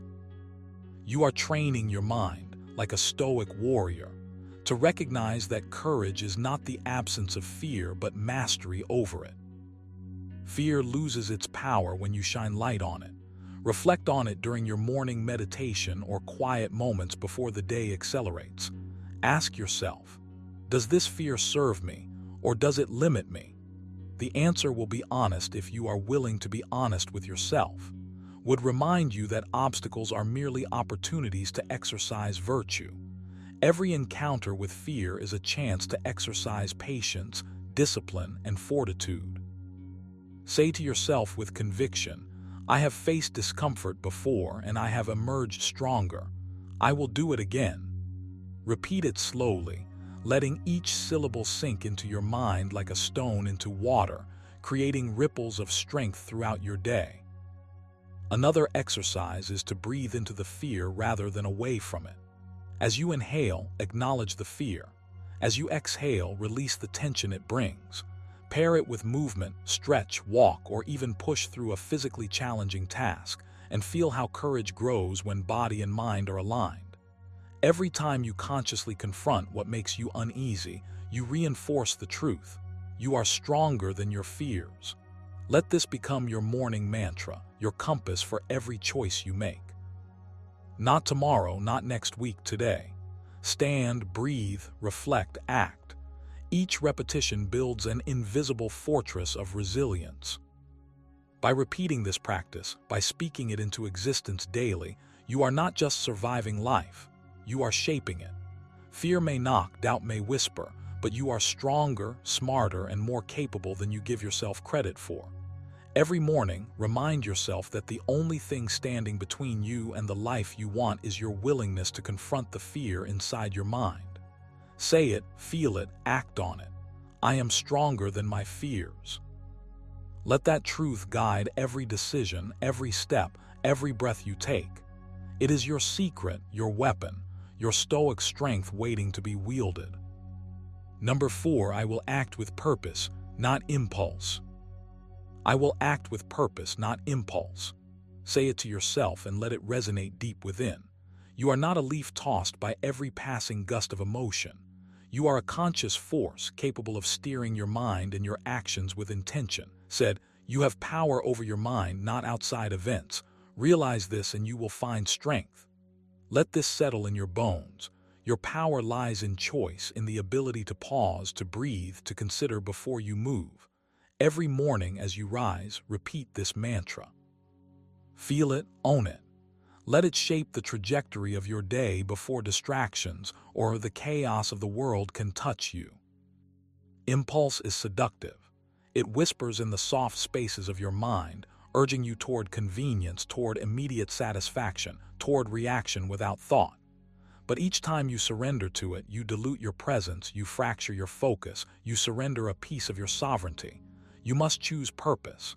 That doesn't mean life will always be easy. It doesn't mean decisions will be simple, but it does mean you reclaim your agency. Before you speak, before you act, before you react, pause. Even a single breath of deliberate awareness can shift the course of your energy and your outcomes. Practice this. Place your hand over your chest, feel your heartbeat, and ask yourself, is this choice serving my higher self, or am I responding to noise? Acting with purpose means aligning your small daily actions with your larger vision. It's not grandiose gestures, it's the conscious act of moving through life with clarity. Seneca reminded us, it is not that we have a short time to live, but that we waste a lot of it. Every impulsive decision is a small squandering of the precious hours you possess. Reclaim them. Decide today that your attention is sacred. Guard it like the treasure it is. When a thought arises, an urge, a craving, a fleeting irritation, acknowledge it but don't bow to it. Consider, does this action build me up or does it erode my integrity? Train yourself to respond deliberately. Here's a practical exercise you can weave into your morning ritual. Before the day truly begins, take 3 minutes of silence. Close your eyes. Visualize the day unfolding as a series of deliberate choices. Imagine yourself responding with calm, measured actions, not reactive sparks. Imagine holding your composure, letting patience shape your steps. Picture yourself walking through challenges with quiet mastery, choosing every word and every motion with intention. This isn't fantasy, it is mental rehearsal. Your mind is fertile ground. What you plant in the morning grows throughout your day. Purpose is contagious. When you act intentionally, your energy shifts. Your presence commands respect, not because you demand it, but because your composure radiates clarity and authority. You'll notice how quickly distractions lose their pull, how impulsive urges fade under the light of your awareness. Every time you catch yourself about to act reflexively, pause, anchor yourself. Say silently, I will act with purpose, not impulse. Let this be the compass of your day. Ultimately, this is about mastery over yourself. Stoicism teaches that the external world cannot control your inner state, only you can. Let your mornings be a declaration. Today, you will choose. Today, you will act deliberately. Today, you will honor your mind and your values over fleeting whims. Make this your practice and watch as the quality of your days transforms, one intentional decision at a time. You are not a spectator in your life. You are the craftsman of every moment, and it all begins with choosing purpose over impulse. Number 5, obstacles are opportunities to grow. When you wake up each morning, remind yourself that obstacles are not roadblocks, they are invitations. Once said, the impediment to action advances action. What stands in the way becomes the way. Let that sink in. Every difficulty you face today, every unexpected twist or discomfort is not a punishment, not a cruel twist of fate. It's a signal that you are being called to rise, to stretch, to grow. The Stoics believed that the universe presents challenges not to break you, but to test the strength of your mind and refine your character. You have the power to meet these challenges differently, with intention, with courage, and with calm. Imagine greeting your day with that mindset, not waiting for problems to resolve themselves, not avoiding the friction of life, but stepping forward into it with a quiet confidence. Start by recognizing the truth. Obstacles are neutral. They have no inherent power to disturb your inner peace unless you allow them to. The pain, the frustration, the irritation, they're just reactions, not reality.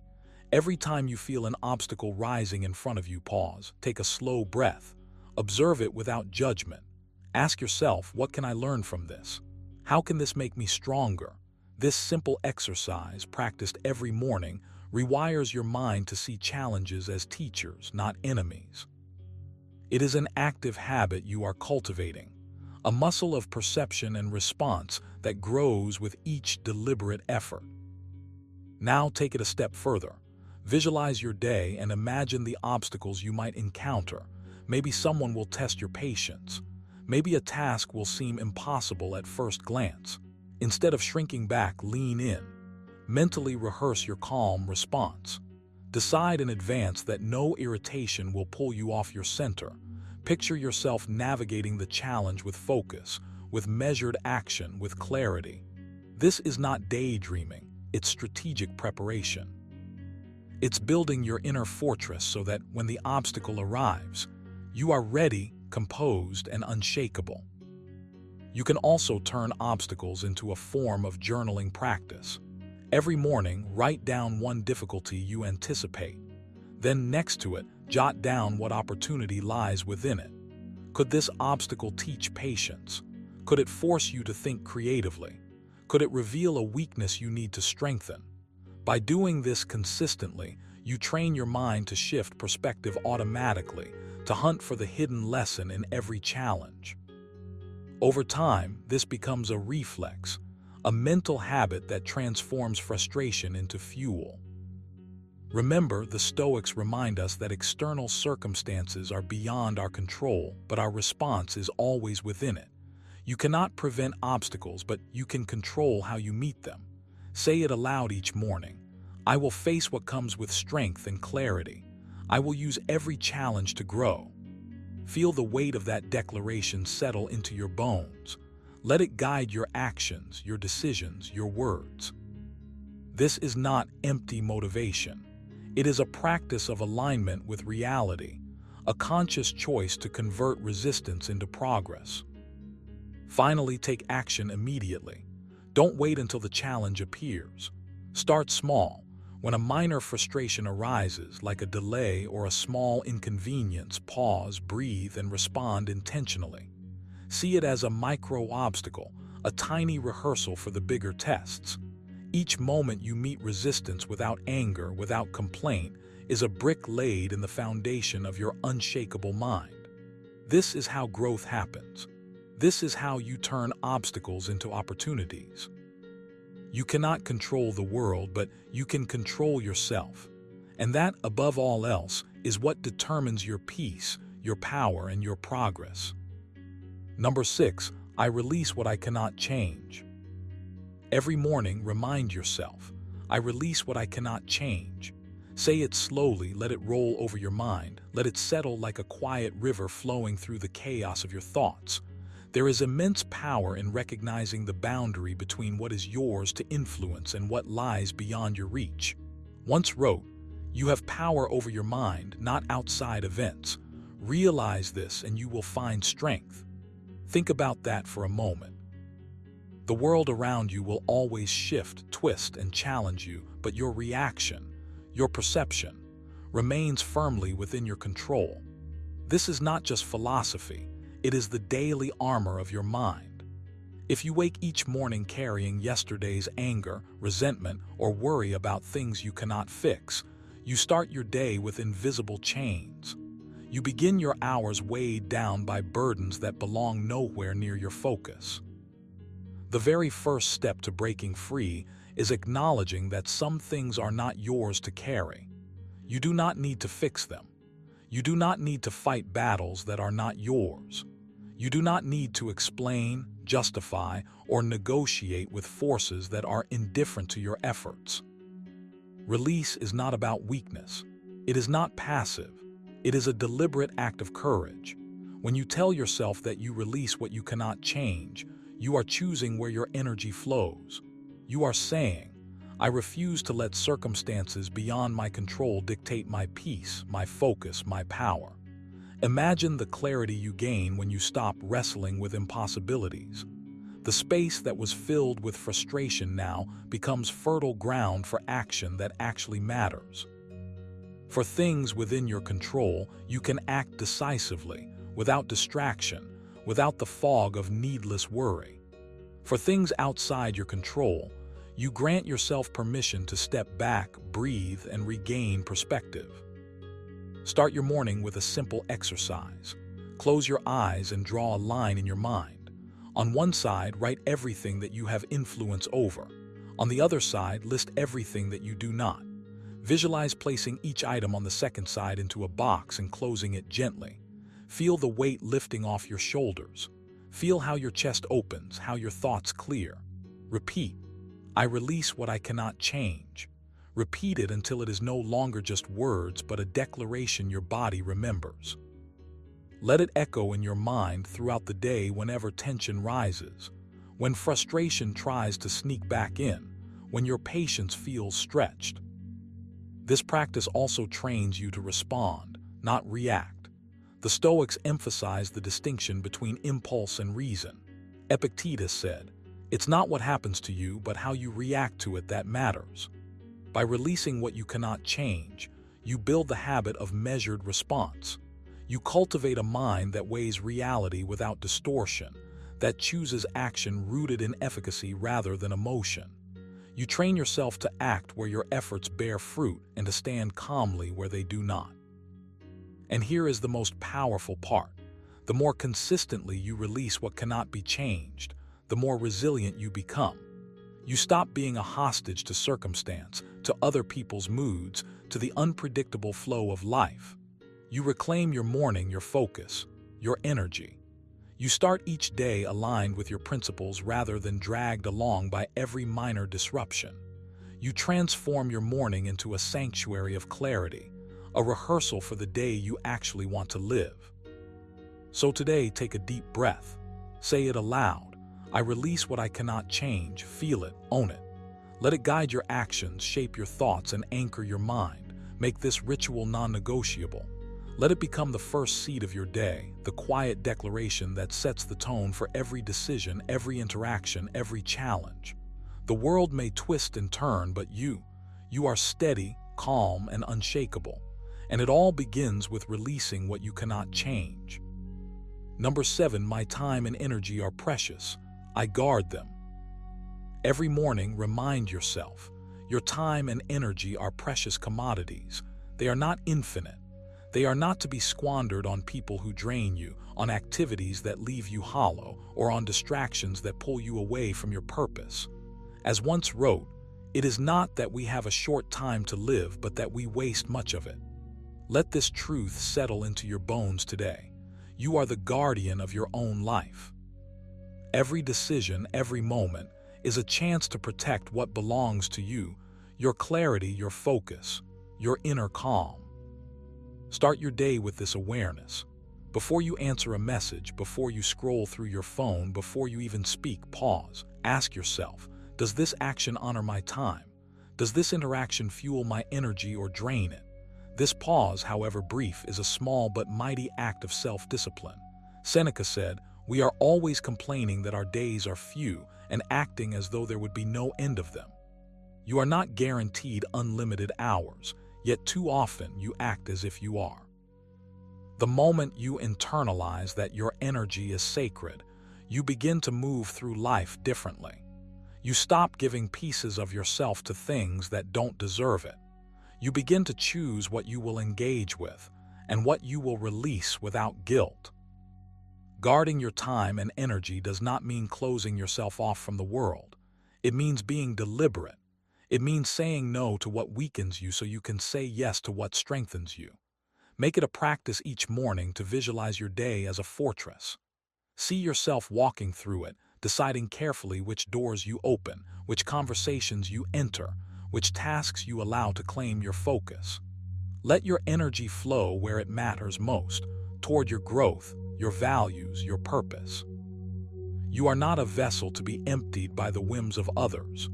You are a force, and forces are measured in intensity, not in scattering themselves indiscriminately. Here is a practical exercise. Take 5 minutes after you wake up and write down 3 things that you will protect at all costs today. Perhaps it is your focus on work, your mental calm, or your physical vitality. Now write 3 things you will refuse to give your energy to: distractions, toxic conversations, unnecessary obligations. Keep this list visible throughout your day. Let it be your anchor when the world demands more than it should. Every time you feel your attention being pulled in unwanted directions, return to this list. Let it remind you that your inner life is your responsibility, and that responsibility is sacred. Remember, energy wasted cannot be regained. Time lost is gone forever. By guarding them both, you are not only respecting yourself, but also cultivating a life that aligns with Stoic wisdom. Epictetus said, "No man is free who is not master of himself." Mastery begins with awareness. Mastery begins with the refusal to surrender your vitality to those who neither honor nor understand it. When you embrace this truth, every decision becomes an act of self-respect, every boundary becomes a tool of empowerment, and every morning becomes a renewal of your sovereignty over your life. So today and every day, repeat to yourself, "My time and energy are precious. I guard them fiercely." Let it resonate in your chest, let it guide your actions, and let it shape the life you are building. Because the life you deserve, the calm, the focus, the progress, cannot thrive without this discipline. Take it seriously. Protect it vigilantly. Let it become the mantra that defines not only your morning but the entire trajectory of your existence. You are the keeper of your own kingdom. Guard it wisely. Number 8, I will speak and act with integrity. I will speak and act with integrity. Say it slowly to yourself this morning, feel the weight of it, let it settle deep into your bones. Integrity isn't just a word, it's the backbone of your character, the silent compass that points you in the right direction even when the world around you sways. Reminds us, if it is not right, do not do it. If it is not true, do not say it. Let that sink in. Every action, every word, every fleeting thought has the power to either align you with your highest self or pull you into a subtle compromise that chips away at your inner strength. Imagine starting your day fully aware that you are choosing truth over convenience, honesty over manipulation, courage over fear. That is integrity. That is power. When you speak, speak deliberately. Think before words leave your lips. Consider not only what is true, but what reflects the person you are becoming. Integrity demands precision, not in a mechanical sense, but in a deeply human one. It requires mindfulness, attention, and courage. Ask yourself every morning, does this thought, this word, this conversation honor who I am? Let your voice become an instrument of truth, a reflection of your values rather than a tool of fleeting gain or avoidance of discomfort. And when you act with the same unwavering commitment. Your choices, even in the smallest matters, are declarations of who you are. Do not cheat the world, yourself, or your own soul. Let your deeds echo the silent promise you whispered to yourself this morning. Practice this actively. Take a moment today to notice every decision you make, every interaction, every impulse. When you feel the tug of a shortcut, a dishonest thought, or a temptation to embellish reality, pause. Recognize the moment for what it is, an opportunity to reinforce your integrity. Journaling is a powerful tool here. Write down moments where you succeeded in aligning with your principles and moments where you fell short. Reflect without judgment, but with determination to do better. Seneca wrote, "Every night before you go to sleep, ask yourself, what good have I done today?" Extend that inquiry. Ask not only what good you have done, but what truth you have upheld. What promises to yourself and others have you honored? Integrity is not about perfection, it's about consistency. You will falter. That is inevitable. What matters is your ability to return to the path, to remind yourself each morning, I will speak and act with integrity. Let it guide your interactions, your decisions, and your self-reflection. Let it influence the way you handle conflicts, the way you navigate temptation, the way you confront your own shortcomings. Every choice becomes a test, every word a reflection, and every action a building block of your character. Now make it tangible. Before you speak today, take a breath and ask, is this necessary? Is this true? Is this reflective of my highest self? Before you act, pause and ask, does this align with who I am becoming? Repeat this practice, not as a fleeting thought, but as a morning ritual, a sacred commitment to yourself. Slowly, almost imperceptibly, you will notice a shift. Your words will carry weight. Your actions will gain a quiet authority. You will walk through your day not as someone reacting to the whims of circumstance, but as someone anchored, deliberate, and unshakably aligned with truth. So speak, act, and live with integrity. Let it be your morning mantra, your daily compass, your unwavering companion. Start now. There is no better time than this very moment to honor the person you are capable of being. Number 9. Gratitude fuels my day and my mindset. Gratitude fuels my day and my mindset. Say it to yourself right now, out loud if you can, and let it sink in. Feel the weight of those words, the power they hold, because they are not just words, they are a choice. When you begin your day with gratitude, you are consciously deciding to see the world not as a place of lack, not as a place of what's missing or what's unfair, but as a landscape of opportunities, lessons, and abundance. Reminded us, when you arise in the morning, think of what a precious privilege it is to be alive, to breathe, to think, to enjoy, to love. That's not just philosophy, that's a practical, actionable instruction for your mind and spirit. Let gratitude become your ritual, your anchor, your shield against the chaos that inevitably creeps into every day. You may notice your mind racing, jumping from task to task, dragging your emotions along like a stormy river.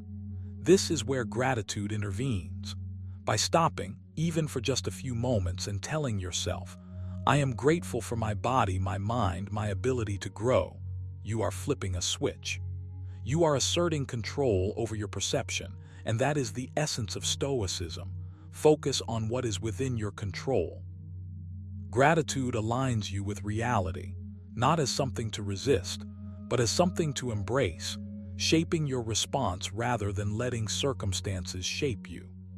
Feel it expand inside you, the calm that arises from acknowledgement, from recognition of the countless small gifts that are easy to overlook when your mind is trapped in worry, distraction, or expectation. Here, where action comes in, don't just say it and let it float away. Engage with it. Write down 3 things you are grateful for each morning. They can be simple, they can be abstract. What matters is the ritual, the deliberate focus. Notice how your perspective begins to shift as the days pass. Gratitude is not passive. It's a muscle, one that strengthens each time you exercise it. As Epictetus advised, he is a wise man who does not grieve for the things which he has not, but rejoices for those which he has. Let that be your mantra, your invisible armor against negativity, comparison, and the endless pull of what you lack. Speak it to yourself with intention. I am grateful for my clarity. I am grateful for my resilience. I am grateful for my capacity to act with reason. Say it slowly, feel the truth behind each word. Notice how it changes the weight of your thoughts. Gratitude makes you less reactive, less susceptible to anger or frustration. It reminds you that even in the smallest moments, there is power, there is choice, there is control. You are not at the mercy of external events. You are at the helm of your mindset. And don't stop at acknowledgement. Carry it into action. Let gratitude influence your decisions, your interactions, your approach to obstacles. When a challenge arises, remind yourself of what you already have, what you have already conquered, the skills and virtues at your disposal. Gratitude is a lens that transforms hardship into growth, irritations into lessons, and routine into a practice of mastery. Make it a dialogue with yourself, a conversation that sets the tone for your entire day. The moment you wake up, do not reach for your phone or your to-do list first. Reach inward, breathe, ground yourself, speak the words, feel the power. Your mind will try to resist, of course. It will say, there is nothing to be grateful for. That is precisely when you must act. That resistance is the test. Overcome it, and you are not only cultivating gratitude, you are cultivating freedom. You are choosing to rise above the petty tyranny of circumstance. You are, in the Stoic sense, taking command of your inner fortress. So, tomorrow, and every morning after that, do not let the day begin without your gratitude. Let it be the wind in your sails, the compass for your choices, the quiet force that propels you toward clarity, resilience, and unwavering calm. Your day, your mindset, and ultimately your life will reflect it, because what you cultivate internally cannot help but manifest externally. Embrace it fully, repeatedly, deliberately. Make gratitude the pulse of your morning and watch as it transforms not just your day, but the very way you experience existence. Number 10, every moment is a chance to practice virtue. Every morning when you open your eyes, you are handed a gift that many take for granted. The chance to live intentionally, the chance to become the version of yourself you admire. You may think virtue is some lofty, abstract concept reserved for philosophers and saints. But the truth is, virtue isn't a distant summit. It is the soil you cultivate beneath your feet every single moment. Reminds us, waste no more time arguing about what a good man should be. Be one. You are not waiting for some grand occasion to act rightly. Every conversation, every decision, every fleeting thought is a doorway into virtue. You can choose patience over irritation, honesty over deception, courage over cowardice, temperance over excess. You have the power to exercise wisdom simply by noticing your impulses and choosing deliberately. This is not a suggestion. It is a call to action. Your mornings set the rhythm for the day, and if you start by affirming that every moment is a chance to practice virtue, you anchor yourself in clarity and purpose before the world tries to pull you into chaos. Start by observing yourself. Before you even leave your bed, take 3 deep breaths and feel the weight of your body and mind. Ask yourself, how can I act with integrity today? How can I honor the person I want to become at this very moment? By simply directing your attention toward conscious action, you create a ripple effect that colors every interaction. Don't underestimate the small gestures. Saying what is true, controlling your anger, choosing empathy when it's easier to judge, these are not minor acts. They are the scaffolding of your character. Seneca reminds us, every man's life lies within the present, for the past is death and the future is uncertain. If you wait for a perfect moment to be virtuous, you will wait forever. The perfect moment is now, right here, right where you are. To make this real, train yourself to notice the impulses that pull you away from virtue. When you feel impatience bubbling up, pause, literally stop, take a breath, feel the tension and choose differently. When a thought tempts you toward gossip, criticize, or complain, redirect it. Replace it with reflection or a question that challenges you to grow. Repeat to yourself, I will act with virtue now, not later. Make this a morning mantra. Speak it aloud. Let it sink into your muscles and your mind. Write it down. Let it anchor you. These micro practices may seem small, but they compound. Each moment you act intentionally, you reinforce the habit of virtue until it becomes second nature. Remember that virtue is not perfection. It is choice. You will stumble, you will falter, but that is not failure. Each time you recognize a lapse and return to your principles, you strengthen your moral muscle. Think of virtue as a garden. The soil must be tended daily, the weeds pulled constantly, the seeds watered with conscious effort. No grand ceremony is required. Each morning, each breath, each thought is an invitation to sow good, to cultivate strength, to live aligned with reason and purpose. So when you greet the day, do not leave it to chance. Declare to yourself, every moment is a chance to practice virtue. Let it guide your decisions, color your conversations, shape your thoughts. Let it be the steady drumbeat beneath all distractions. And when challenges arrive, as they inevitably will, let your morning affirmation serve as a touchstone. Virtue is not abstract. It is actionable. It is present. It is yours to seize. Rise and claim it. Let today, every moment of today, reflect the person you are determined to become. As once reminded us, you have power over your mind, not outside events. Realize this and you will find strength. Remember, the words you speak to yourself every morning are not just thoughts. They're the seeds of your day, your actions, and your life. So take these 10 powerful affirmations, make them yours, and watch how your mornings and your mindset begin to transform. Commit to this practice, and soon you'll notice a quiet but unstoppable confidence growing inside you. If you truly want to master your mind and level up your mornings, don't just watch, apply. Rewind this video, speak these truths to yourself daily, and see how your perspective shifts. And before you go, hit like, subscribe, and turn on notifications so you never miss a chance to grow, reflect, and step into your day with unwavering focus. Your mornings are your power. Own them, and the rest of your life will follow. He who engares you conquers you. Elizabethan adaptation of Epictetus. What if I told you that most of the stress, frustration, and anger you feel every day isn't actually caused by the world around you, but by the way you respond to it? Imagine walking into a heated meeting, a chaotic household, or even scrolling through social media and staying completely unshaken while everyone around you loses control. Sounds impossible. Well, it's not.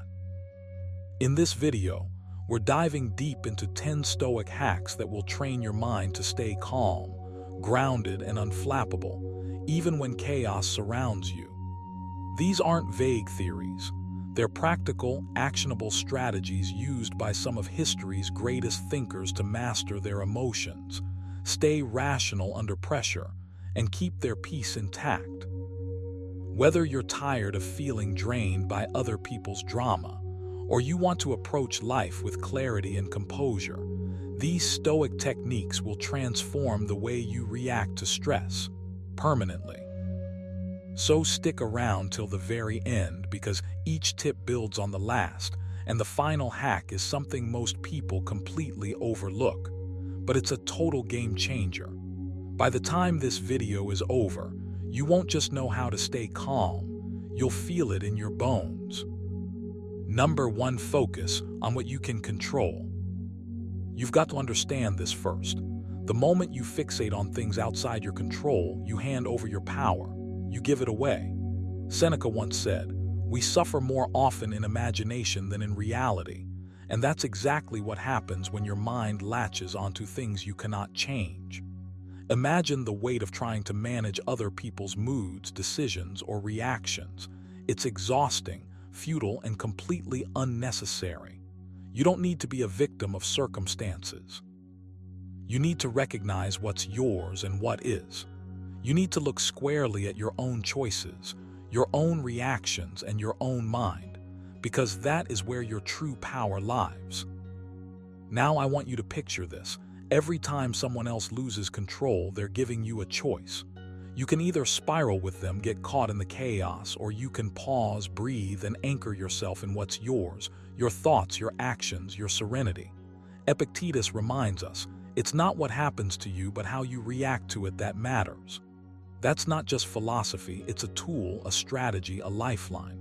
You can practice it, you can use it, and you should.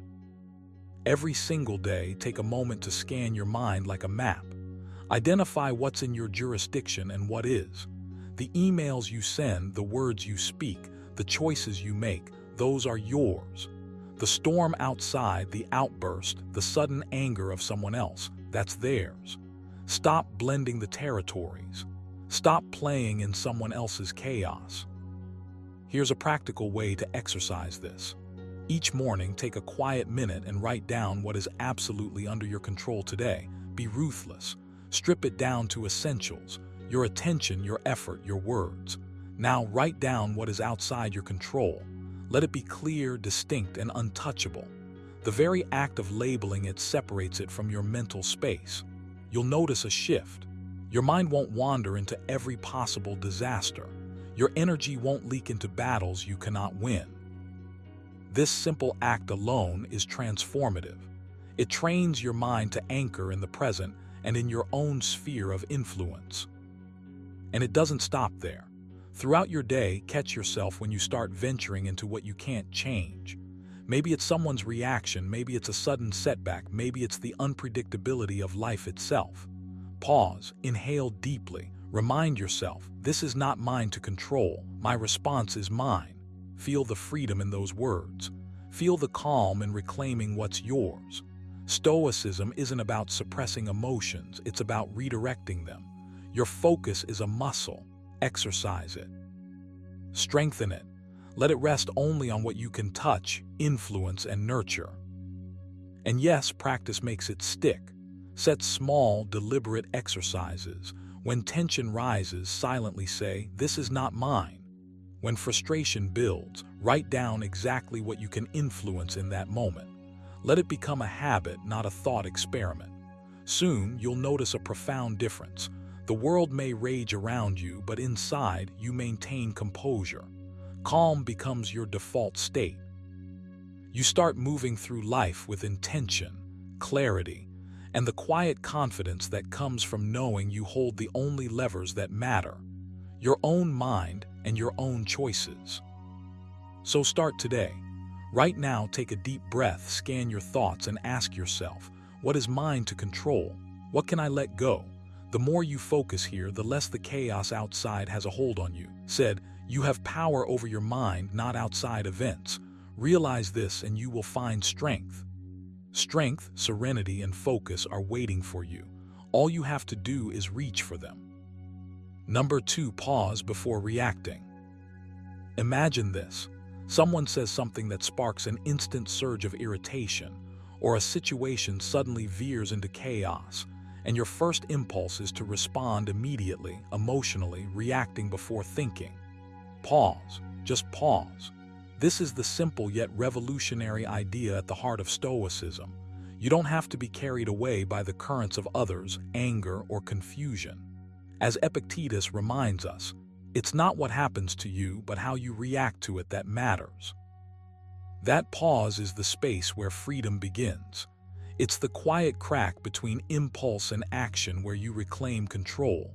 You're no longer a leaf tossed by every wind of provocation. You're the calm observer, the one who decides deliberately how to respond. That's power. That's mastery. When you pause before reacting, you create a moment, a tiny, profound space where you can ask yourself, is this my problem? Is this my battle? Is this something within my control? That split-second reflection can transform chaos into clarity. Your mind, rather than being hijacked by immediate emotion, becomes a tool you wield intentionally. You're able to consider consequences, choose your words, and decide whether a response serves your integrity or merely inflames the moment. Seneca taught that we suffer more in imagination than reality, and so in that pause, you separate the imagined outrage, the immediate emotional eruption, from the real, rational world where you still have choices. To make this practical, start by noticing the trigger. The next time irritation, frustration, or anger rises, don't suppress it, acknowledge it, name it. Recognize the physical sensations too, the quickened heartbeat, the tension in your shoulders, the rush of energy. Then take a deliberate breath. Inhale slowly, counting to 4. Hold for a beat. Exhale to 4.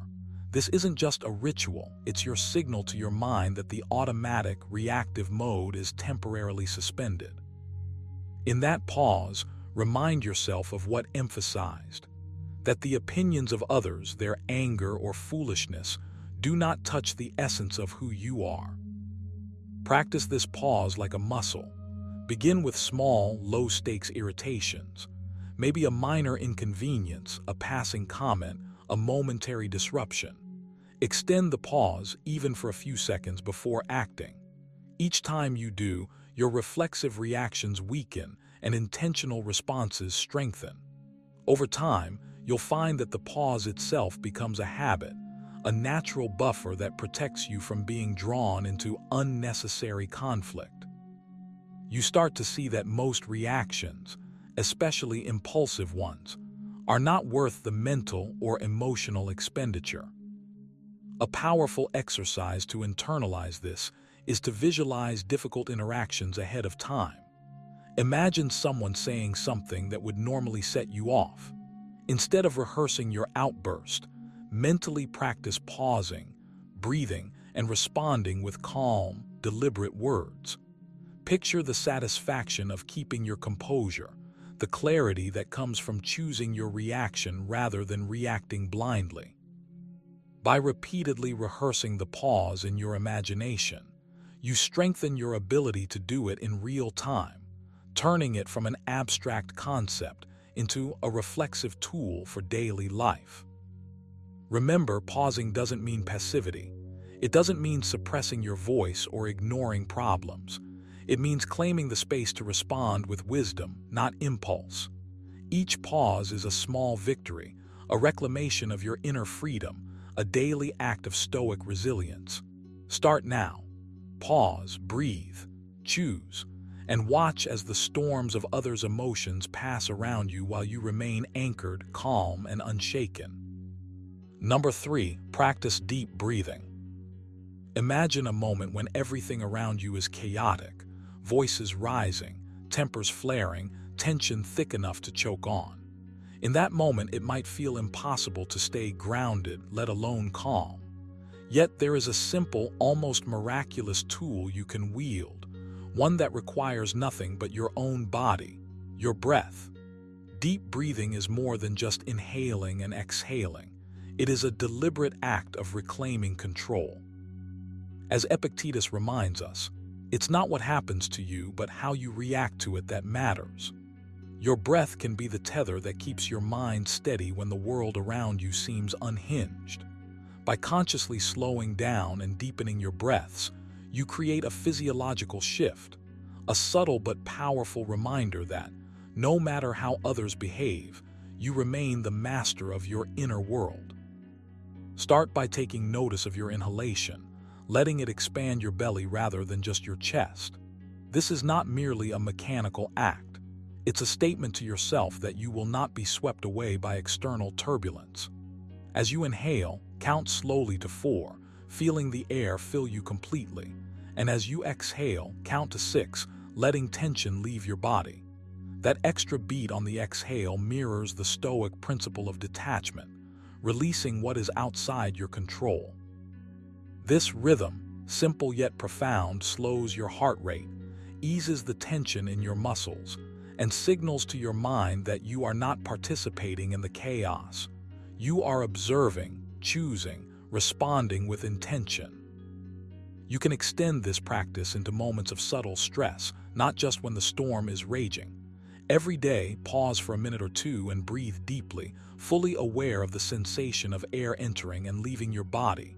Wrote, you have power over your mind, not outside events. Realize this and you will find strength. This awareness, reinforced through deep breathing, becomes a habit, a reliable anchor. The more you practice, the easier it is to summon calm instantly, even in the middle of others' irrational outbursts.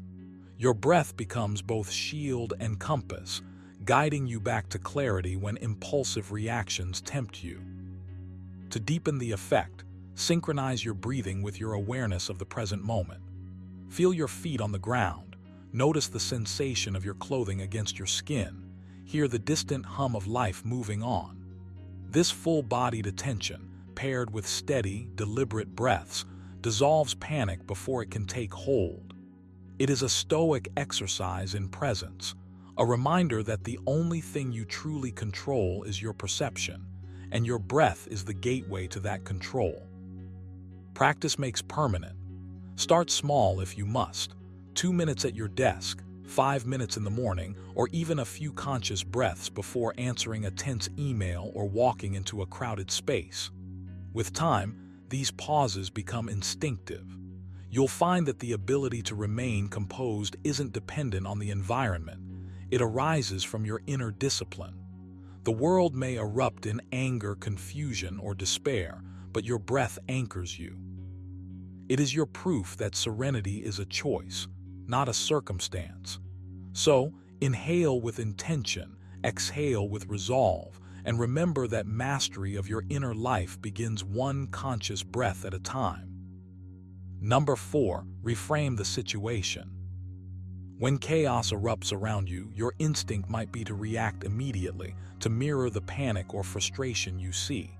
But what if you could step back, just for a moment, and see the situation through a different lens. This is where the power of reframing comes in. Stoicism teaches us that it is not events themselves that disturb us, but our judgments about them. Epictetus reminds us, it's not what happens to you, but how you react to it that matters. You can start practicing this today by consciously shifting your focus from what's happening outside to how you choose to respond inside. That pause, that space between stimulus and reaction, is where your calm resides. Reframing isn't about ignoring reality or pretending everything is fine. It's about choosing perspective deliberately. When someone lashes out, interrupts your peace, or behaves irrationally, you have a choice. You can see it as a personal attack, a threat, or a reason to spiral, or you can interpret it as a reflection of their struggles, a chance to practice patience, or an opportunity to maintain your own integrity. Your mind is a lens, and reframing is simply adjusting that lens. What looks like a problem from one angle can appear as a neutral challenge, or even a hidden gift from another. Often reflected on this, he reminded himself that the behaviors of others are dictated by their character and circumstances, not by any obligation to accommodate you. That realization alone can transform tension into clarity. Start small. The next time irritation surfaces, try asking yourself, what is really happening here? What part of this is under my control and what part is? You'll notice that much of your agitation dissolves the moment you stop treating every external jolt as a personal crisis. Another exercise is to reframe language in your head. Instead of thinking, they're being unreasonable, try, they are struggling in their way, and that is not my responsibility. This subtle shift reduces emotional charge and allows you to respond deliberately rather than react impulsively. Reframing also means considering the long-term view. In the heat of the moment, it's easy to feel trapped by circumstance, as though the stress or conflict will last forever. But even the most turbulent interactions are temporary. Seneca advised, we suffer more often in imagination than in reality. By mentally projecting yourself beyond the immediate moment, imagining that hours, days, or weeks will soften the intensity of what is happening, you cultivate resilience. You remind yourself that the world does not revolve around this incident, and your equilibrium is not permanently at stake. You can even practice reframing proactively as a daily habit. Each morning, visualize potential challenges and consciously reinterpret them in advance. If a meeting could become tense, imagine it as a chance to practice calm. If someone might criticize you, see it as an opportunity to refine your judgment and composure. By training your mind this way, reframing becomes almost instinctive. You are no longer tossed around by every emotional gust. You remain anchored, steady, unshaken. Remember, the goal isn't to suppress emotion, but to redirect it intelligently. The next time you feel the world spinning into chaos, tell yourself, this situation is neutral. My interpretation is what gives it weight. I can choose a different perspective. Over time, this practice reshapes your internal landscape. Your peace becomes portable, independent of external turmoil. You'll notice that others may still lose control, but it will no longer pull you into their storm. You are choosing calm, clarity, and control, because ultimately, the only thing truly yours is your mind, and that is a fortress no chaos can breach. Number 5, accept that others act according to their nature. Imagine this. Someone around you loses their cool, their anger flaring like a sudden storm, and you feel that familiar ripple of irritation or even panic stir within you. Your first instinct is to react, to argue, to defend, to control the uncontrollable. But here's the thing. The Stoics remind us that the world doesn't unfold according to your wishes, and neither do the people in it. Epictetus said, people are disturbed not by things, but by the views which they take of them. The chaos you witness in others isn't a reflection of your competence or failure. It is simply the natural manifestation of their character and inclinations. when you truly grasp that others act according to their nature, sometimes impulsive, sometimes reactive, sometimes entirely irrational, you release yourself from the invisible chains of expectation. You stop taking their behavior personally, and you begin to reclaim your calm. You have to train your mind to see human behavior as predictable in its own way. Not predictable because you can control it, but predictable because everyone has a nature, and that nature is consistent. Someone prone to anger will flare, someone prone to anxiety will fret, someone prone to criticism will find fault. This is not an excuse for bad behavior, it's a recognition of reality. Wrote in Meditations, whenever you are about to find fault with someone, ask yourself the following question: what fault of mine most nearly resembles the one I am about to criticize? By reflecting on your own tendencies, you cultivate empathy while avoiding the trap of frustration. You realize that someone else's outburst is a mirror, not a weapon aimed at you. Now here, where the power comes in. Once you accept the nature of others, you stop expending energy on what you cannot control. You stop trying to mold their reactions, to manage their emotions, or to force them into your preferred way of being. This is liberating because it redirects your focus inward. You can ask yourself, how do I want to respond? What mindset can I cultivate to remain unshaken? This shift, from resisting the world to mastering your own response, is the essence of Stoic resilience. Every moment that others lose control becomes an opportunity for you to practice your calm, your patience, and your clarity. To make this practical, start by observing without judgment.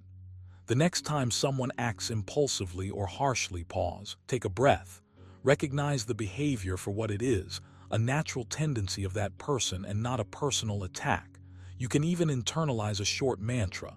They act according to their nature. I act according to mine. Repeat it silently, allowing it to anchor you. Another exercise is to mentally detach the outcome from your expectations. Picture a wave approaching the shore. You cannot stop it, but you can stand steady, feeling the motion without being swept away. Similarly, see emotions in others as waves. They surge, they crash, and they recede, but they do not have to drown you. The more consistently you practice this, the more automatic your calm becomes. You will notice a profound shift. The noise around you diminishes. The emotional turbulence of others fails to penetrate your inner sanctuary, and you start acting from a place of deliberate choice rather than reaction. Seneca wrote, "We suffer more often in imagination than in reality."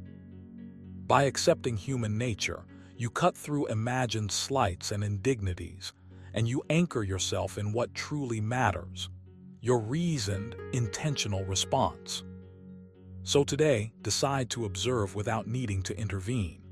Notice the human patterns, the repeated tendencies, and allow them to exist without resistance.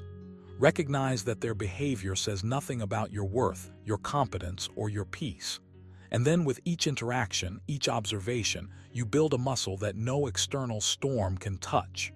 You are calm. You are steady. You are guided not by the turbulence of others, but by the tranquility you cultivate within. This is the Stoic path, and it begins with accepting that others act according to their nature.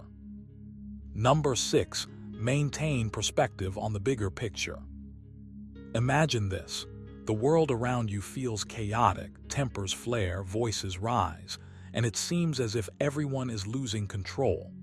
In those moments, it's easy to feel pulled in every direction, your emotions reacting like a ship tossed in a storm. But what if you could step back, just for a second, and see beyond the immediate chaos? What if you could widen your lens and see the bigger picture? This is the essence of the Stoic approach. The emperor who faced turmoil both within and without reminds us that you have power over your mind, not outside events. Realize this and you will find strength. Maintaining perspective on the larger context is a game changer. It isn't about ignoring what's happening. It's about refusing to be consumed by it. It's about seeing the fleeting nature of conflict, the temporary nature of anger, and the transient nature of everyone's reactions, including your own. You have the ability to pause. When someone is shouting, or when the pressure of a situation threatens to overwhelm, you can remind yourself that this moment is just a fragment of a much longer journey. Epictetus tells us that it's not what happens to you, but how you react to it that matters. This means that while you cannot always control the behavior of others, you can control your interpretation. You can choose to see tension not as a crisis, but as a small ripple in the vast ocean of life. By maintaining perspective, you create a mental space where calmness becomes a natural response rather than a forced effort. It allows you to rise above pettiness, drama, and impulsive reactions. One practical exercise to cultivate this perspective is to zoom out in your mind's eye. Picture the situation from a bird's eye view. Imagine yourself observing it from high above, seeing not just the moment but the flow of time around it. Ask yourself, will this matter in a week, a month, a year? This isn't detachment in the cold sense. It's a conscious effort to contextualize. The Stoics constantly remind us that life is transient, that the world has its rhythm, and that nothing, not even anger or chaos, lasts forever. Keeping this in mind helps you detach from the immediacy of emotional reactions and instead respond with clarity and reason. Another method is to actively remind yourself of the impermanence of people's emotions, your own included. Just as storms pass, so do the intense waves of outrage, fear, or frustration. Pause and notice that the intensity of the moment does not define the entirety of life. You can practice saying internally, "This will pass. This is temporary. I am bigger than this moment." Repeating such phrases trains your mind to stay anchored. You create a buffer between stimulus and response, a space where calmness can flourish, and irrationality loses its grip. You can also integrate perspective by considering the values and priorities that truly matter to you. Ask yourself, does losing my cool here align with the person I want to be? Stoicism is not just about enduring external chaos, it's about building inner sovereignty. The bigger picture isn't abstract, it's your life unfolding according to your principles. When you remind yourself of these principles, everyday irritations shrink. What seemed monumental becomes small, even trivial, in comparison to your overarching goals, character, and purpose. So take a deep breath, step back, observe the storm without being swallowed by it. Remind yourself that nothing external has ultimate power over your inner state. See the temporariness of conflict and the broader flow of life.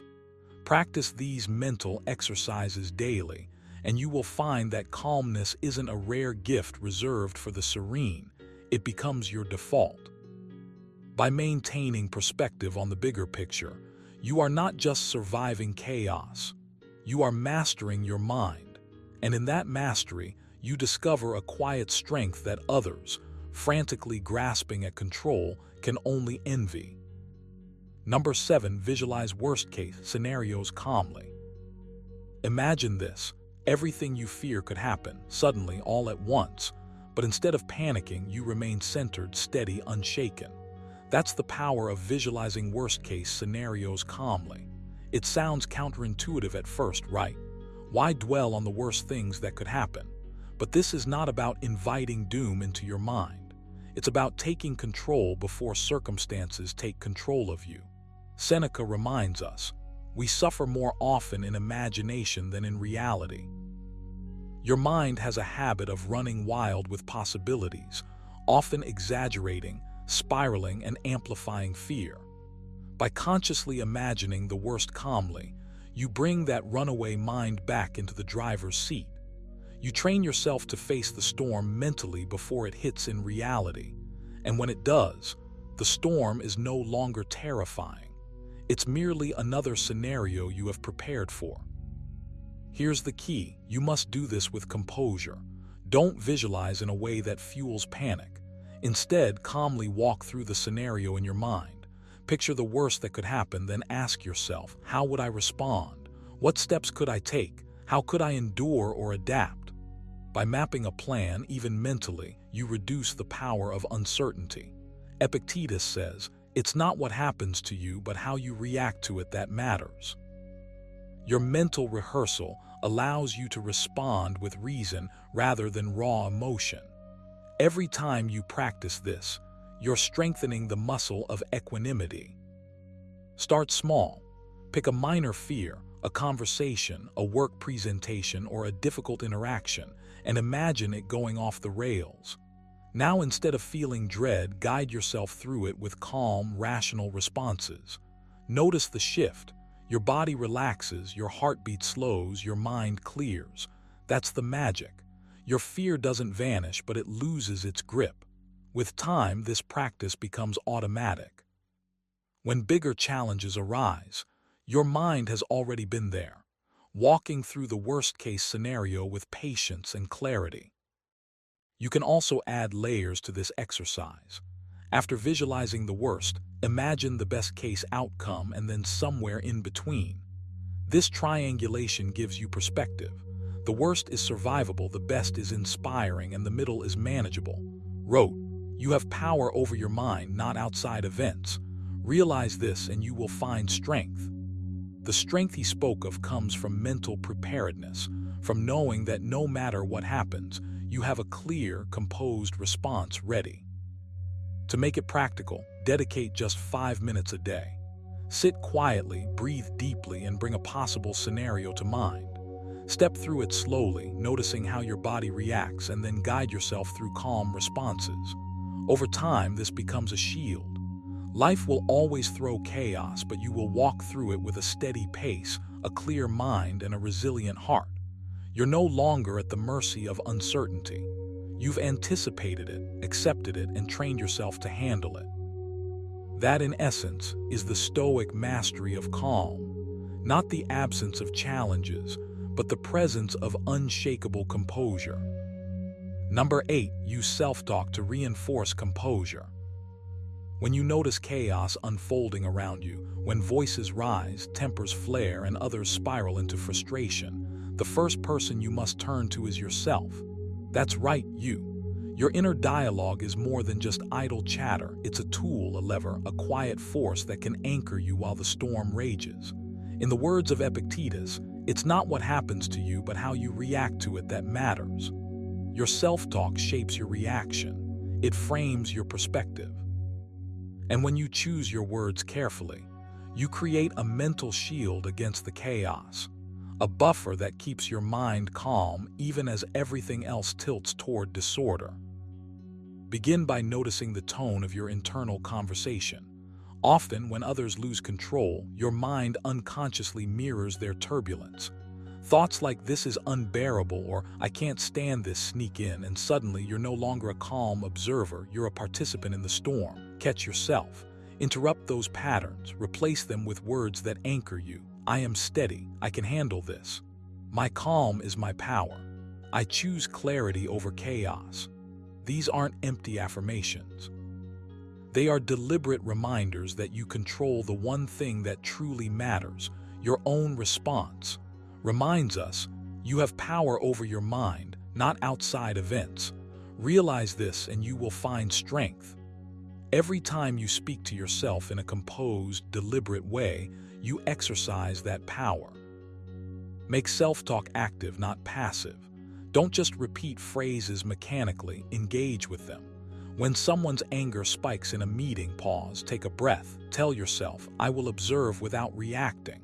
When gossip or criticism tries to invade your peace, whisper in your mind, their words do not define me. By verbalizing your calm internally, you create a rhythm of composure that your body and mind begin to mirror.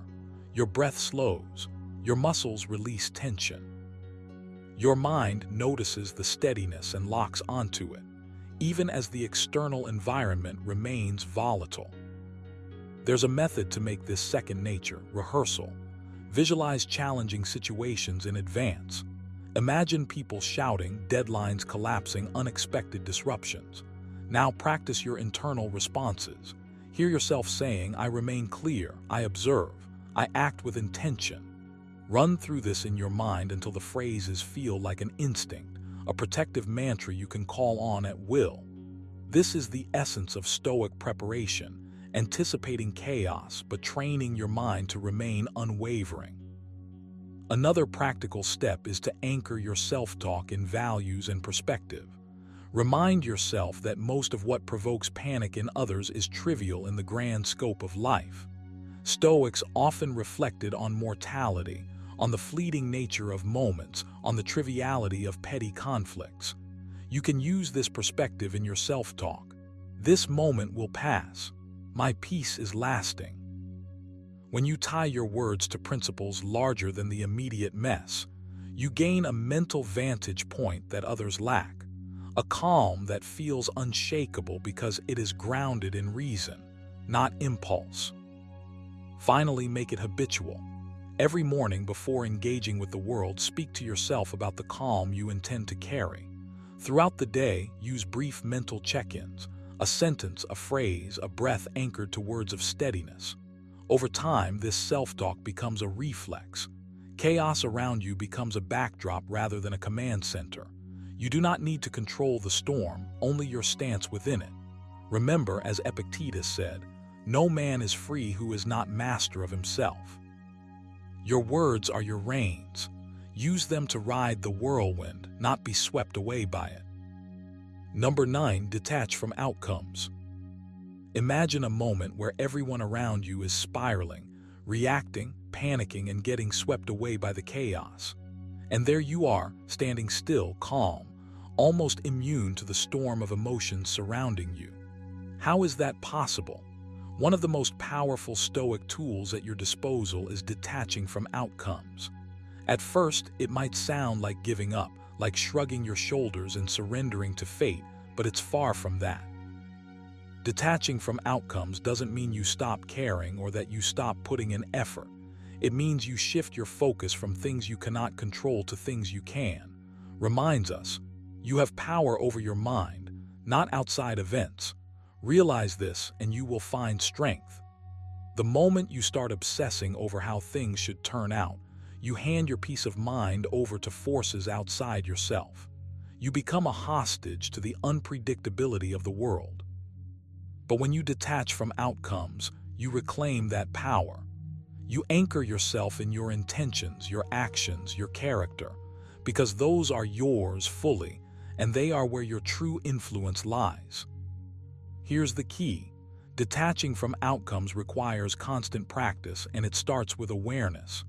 Every time you feel anxious, frustrated, or desperate for a particular result, pause. Notice the tightness in your chest, the racing thoughts, the pull of attachment. Label it. Tell yourself, this is desire for a result I cannot control. It's a small mental shift, but it changes everything. From there, consciously redirect your energy to your actions, to the process, to doing your part as well and fully as you can.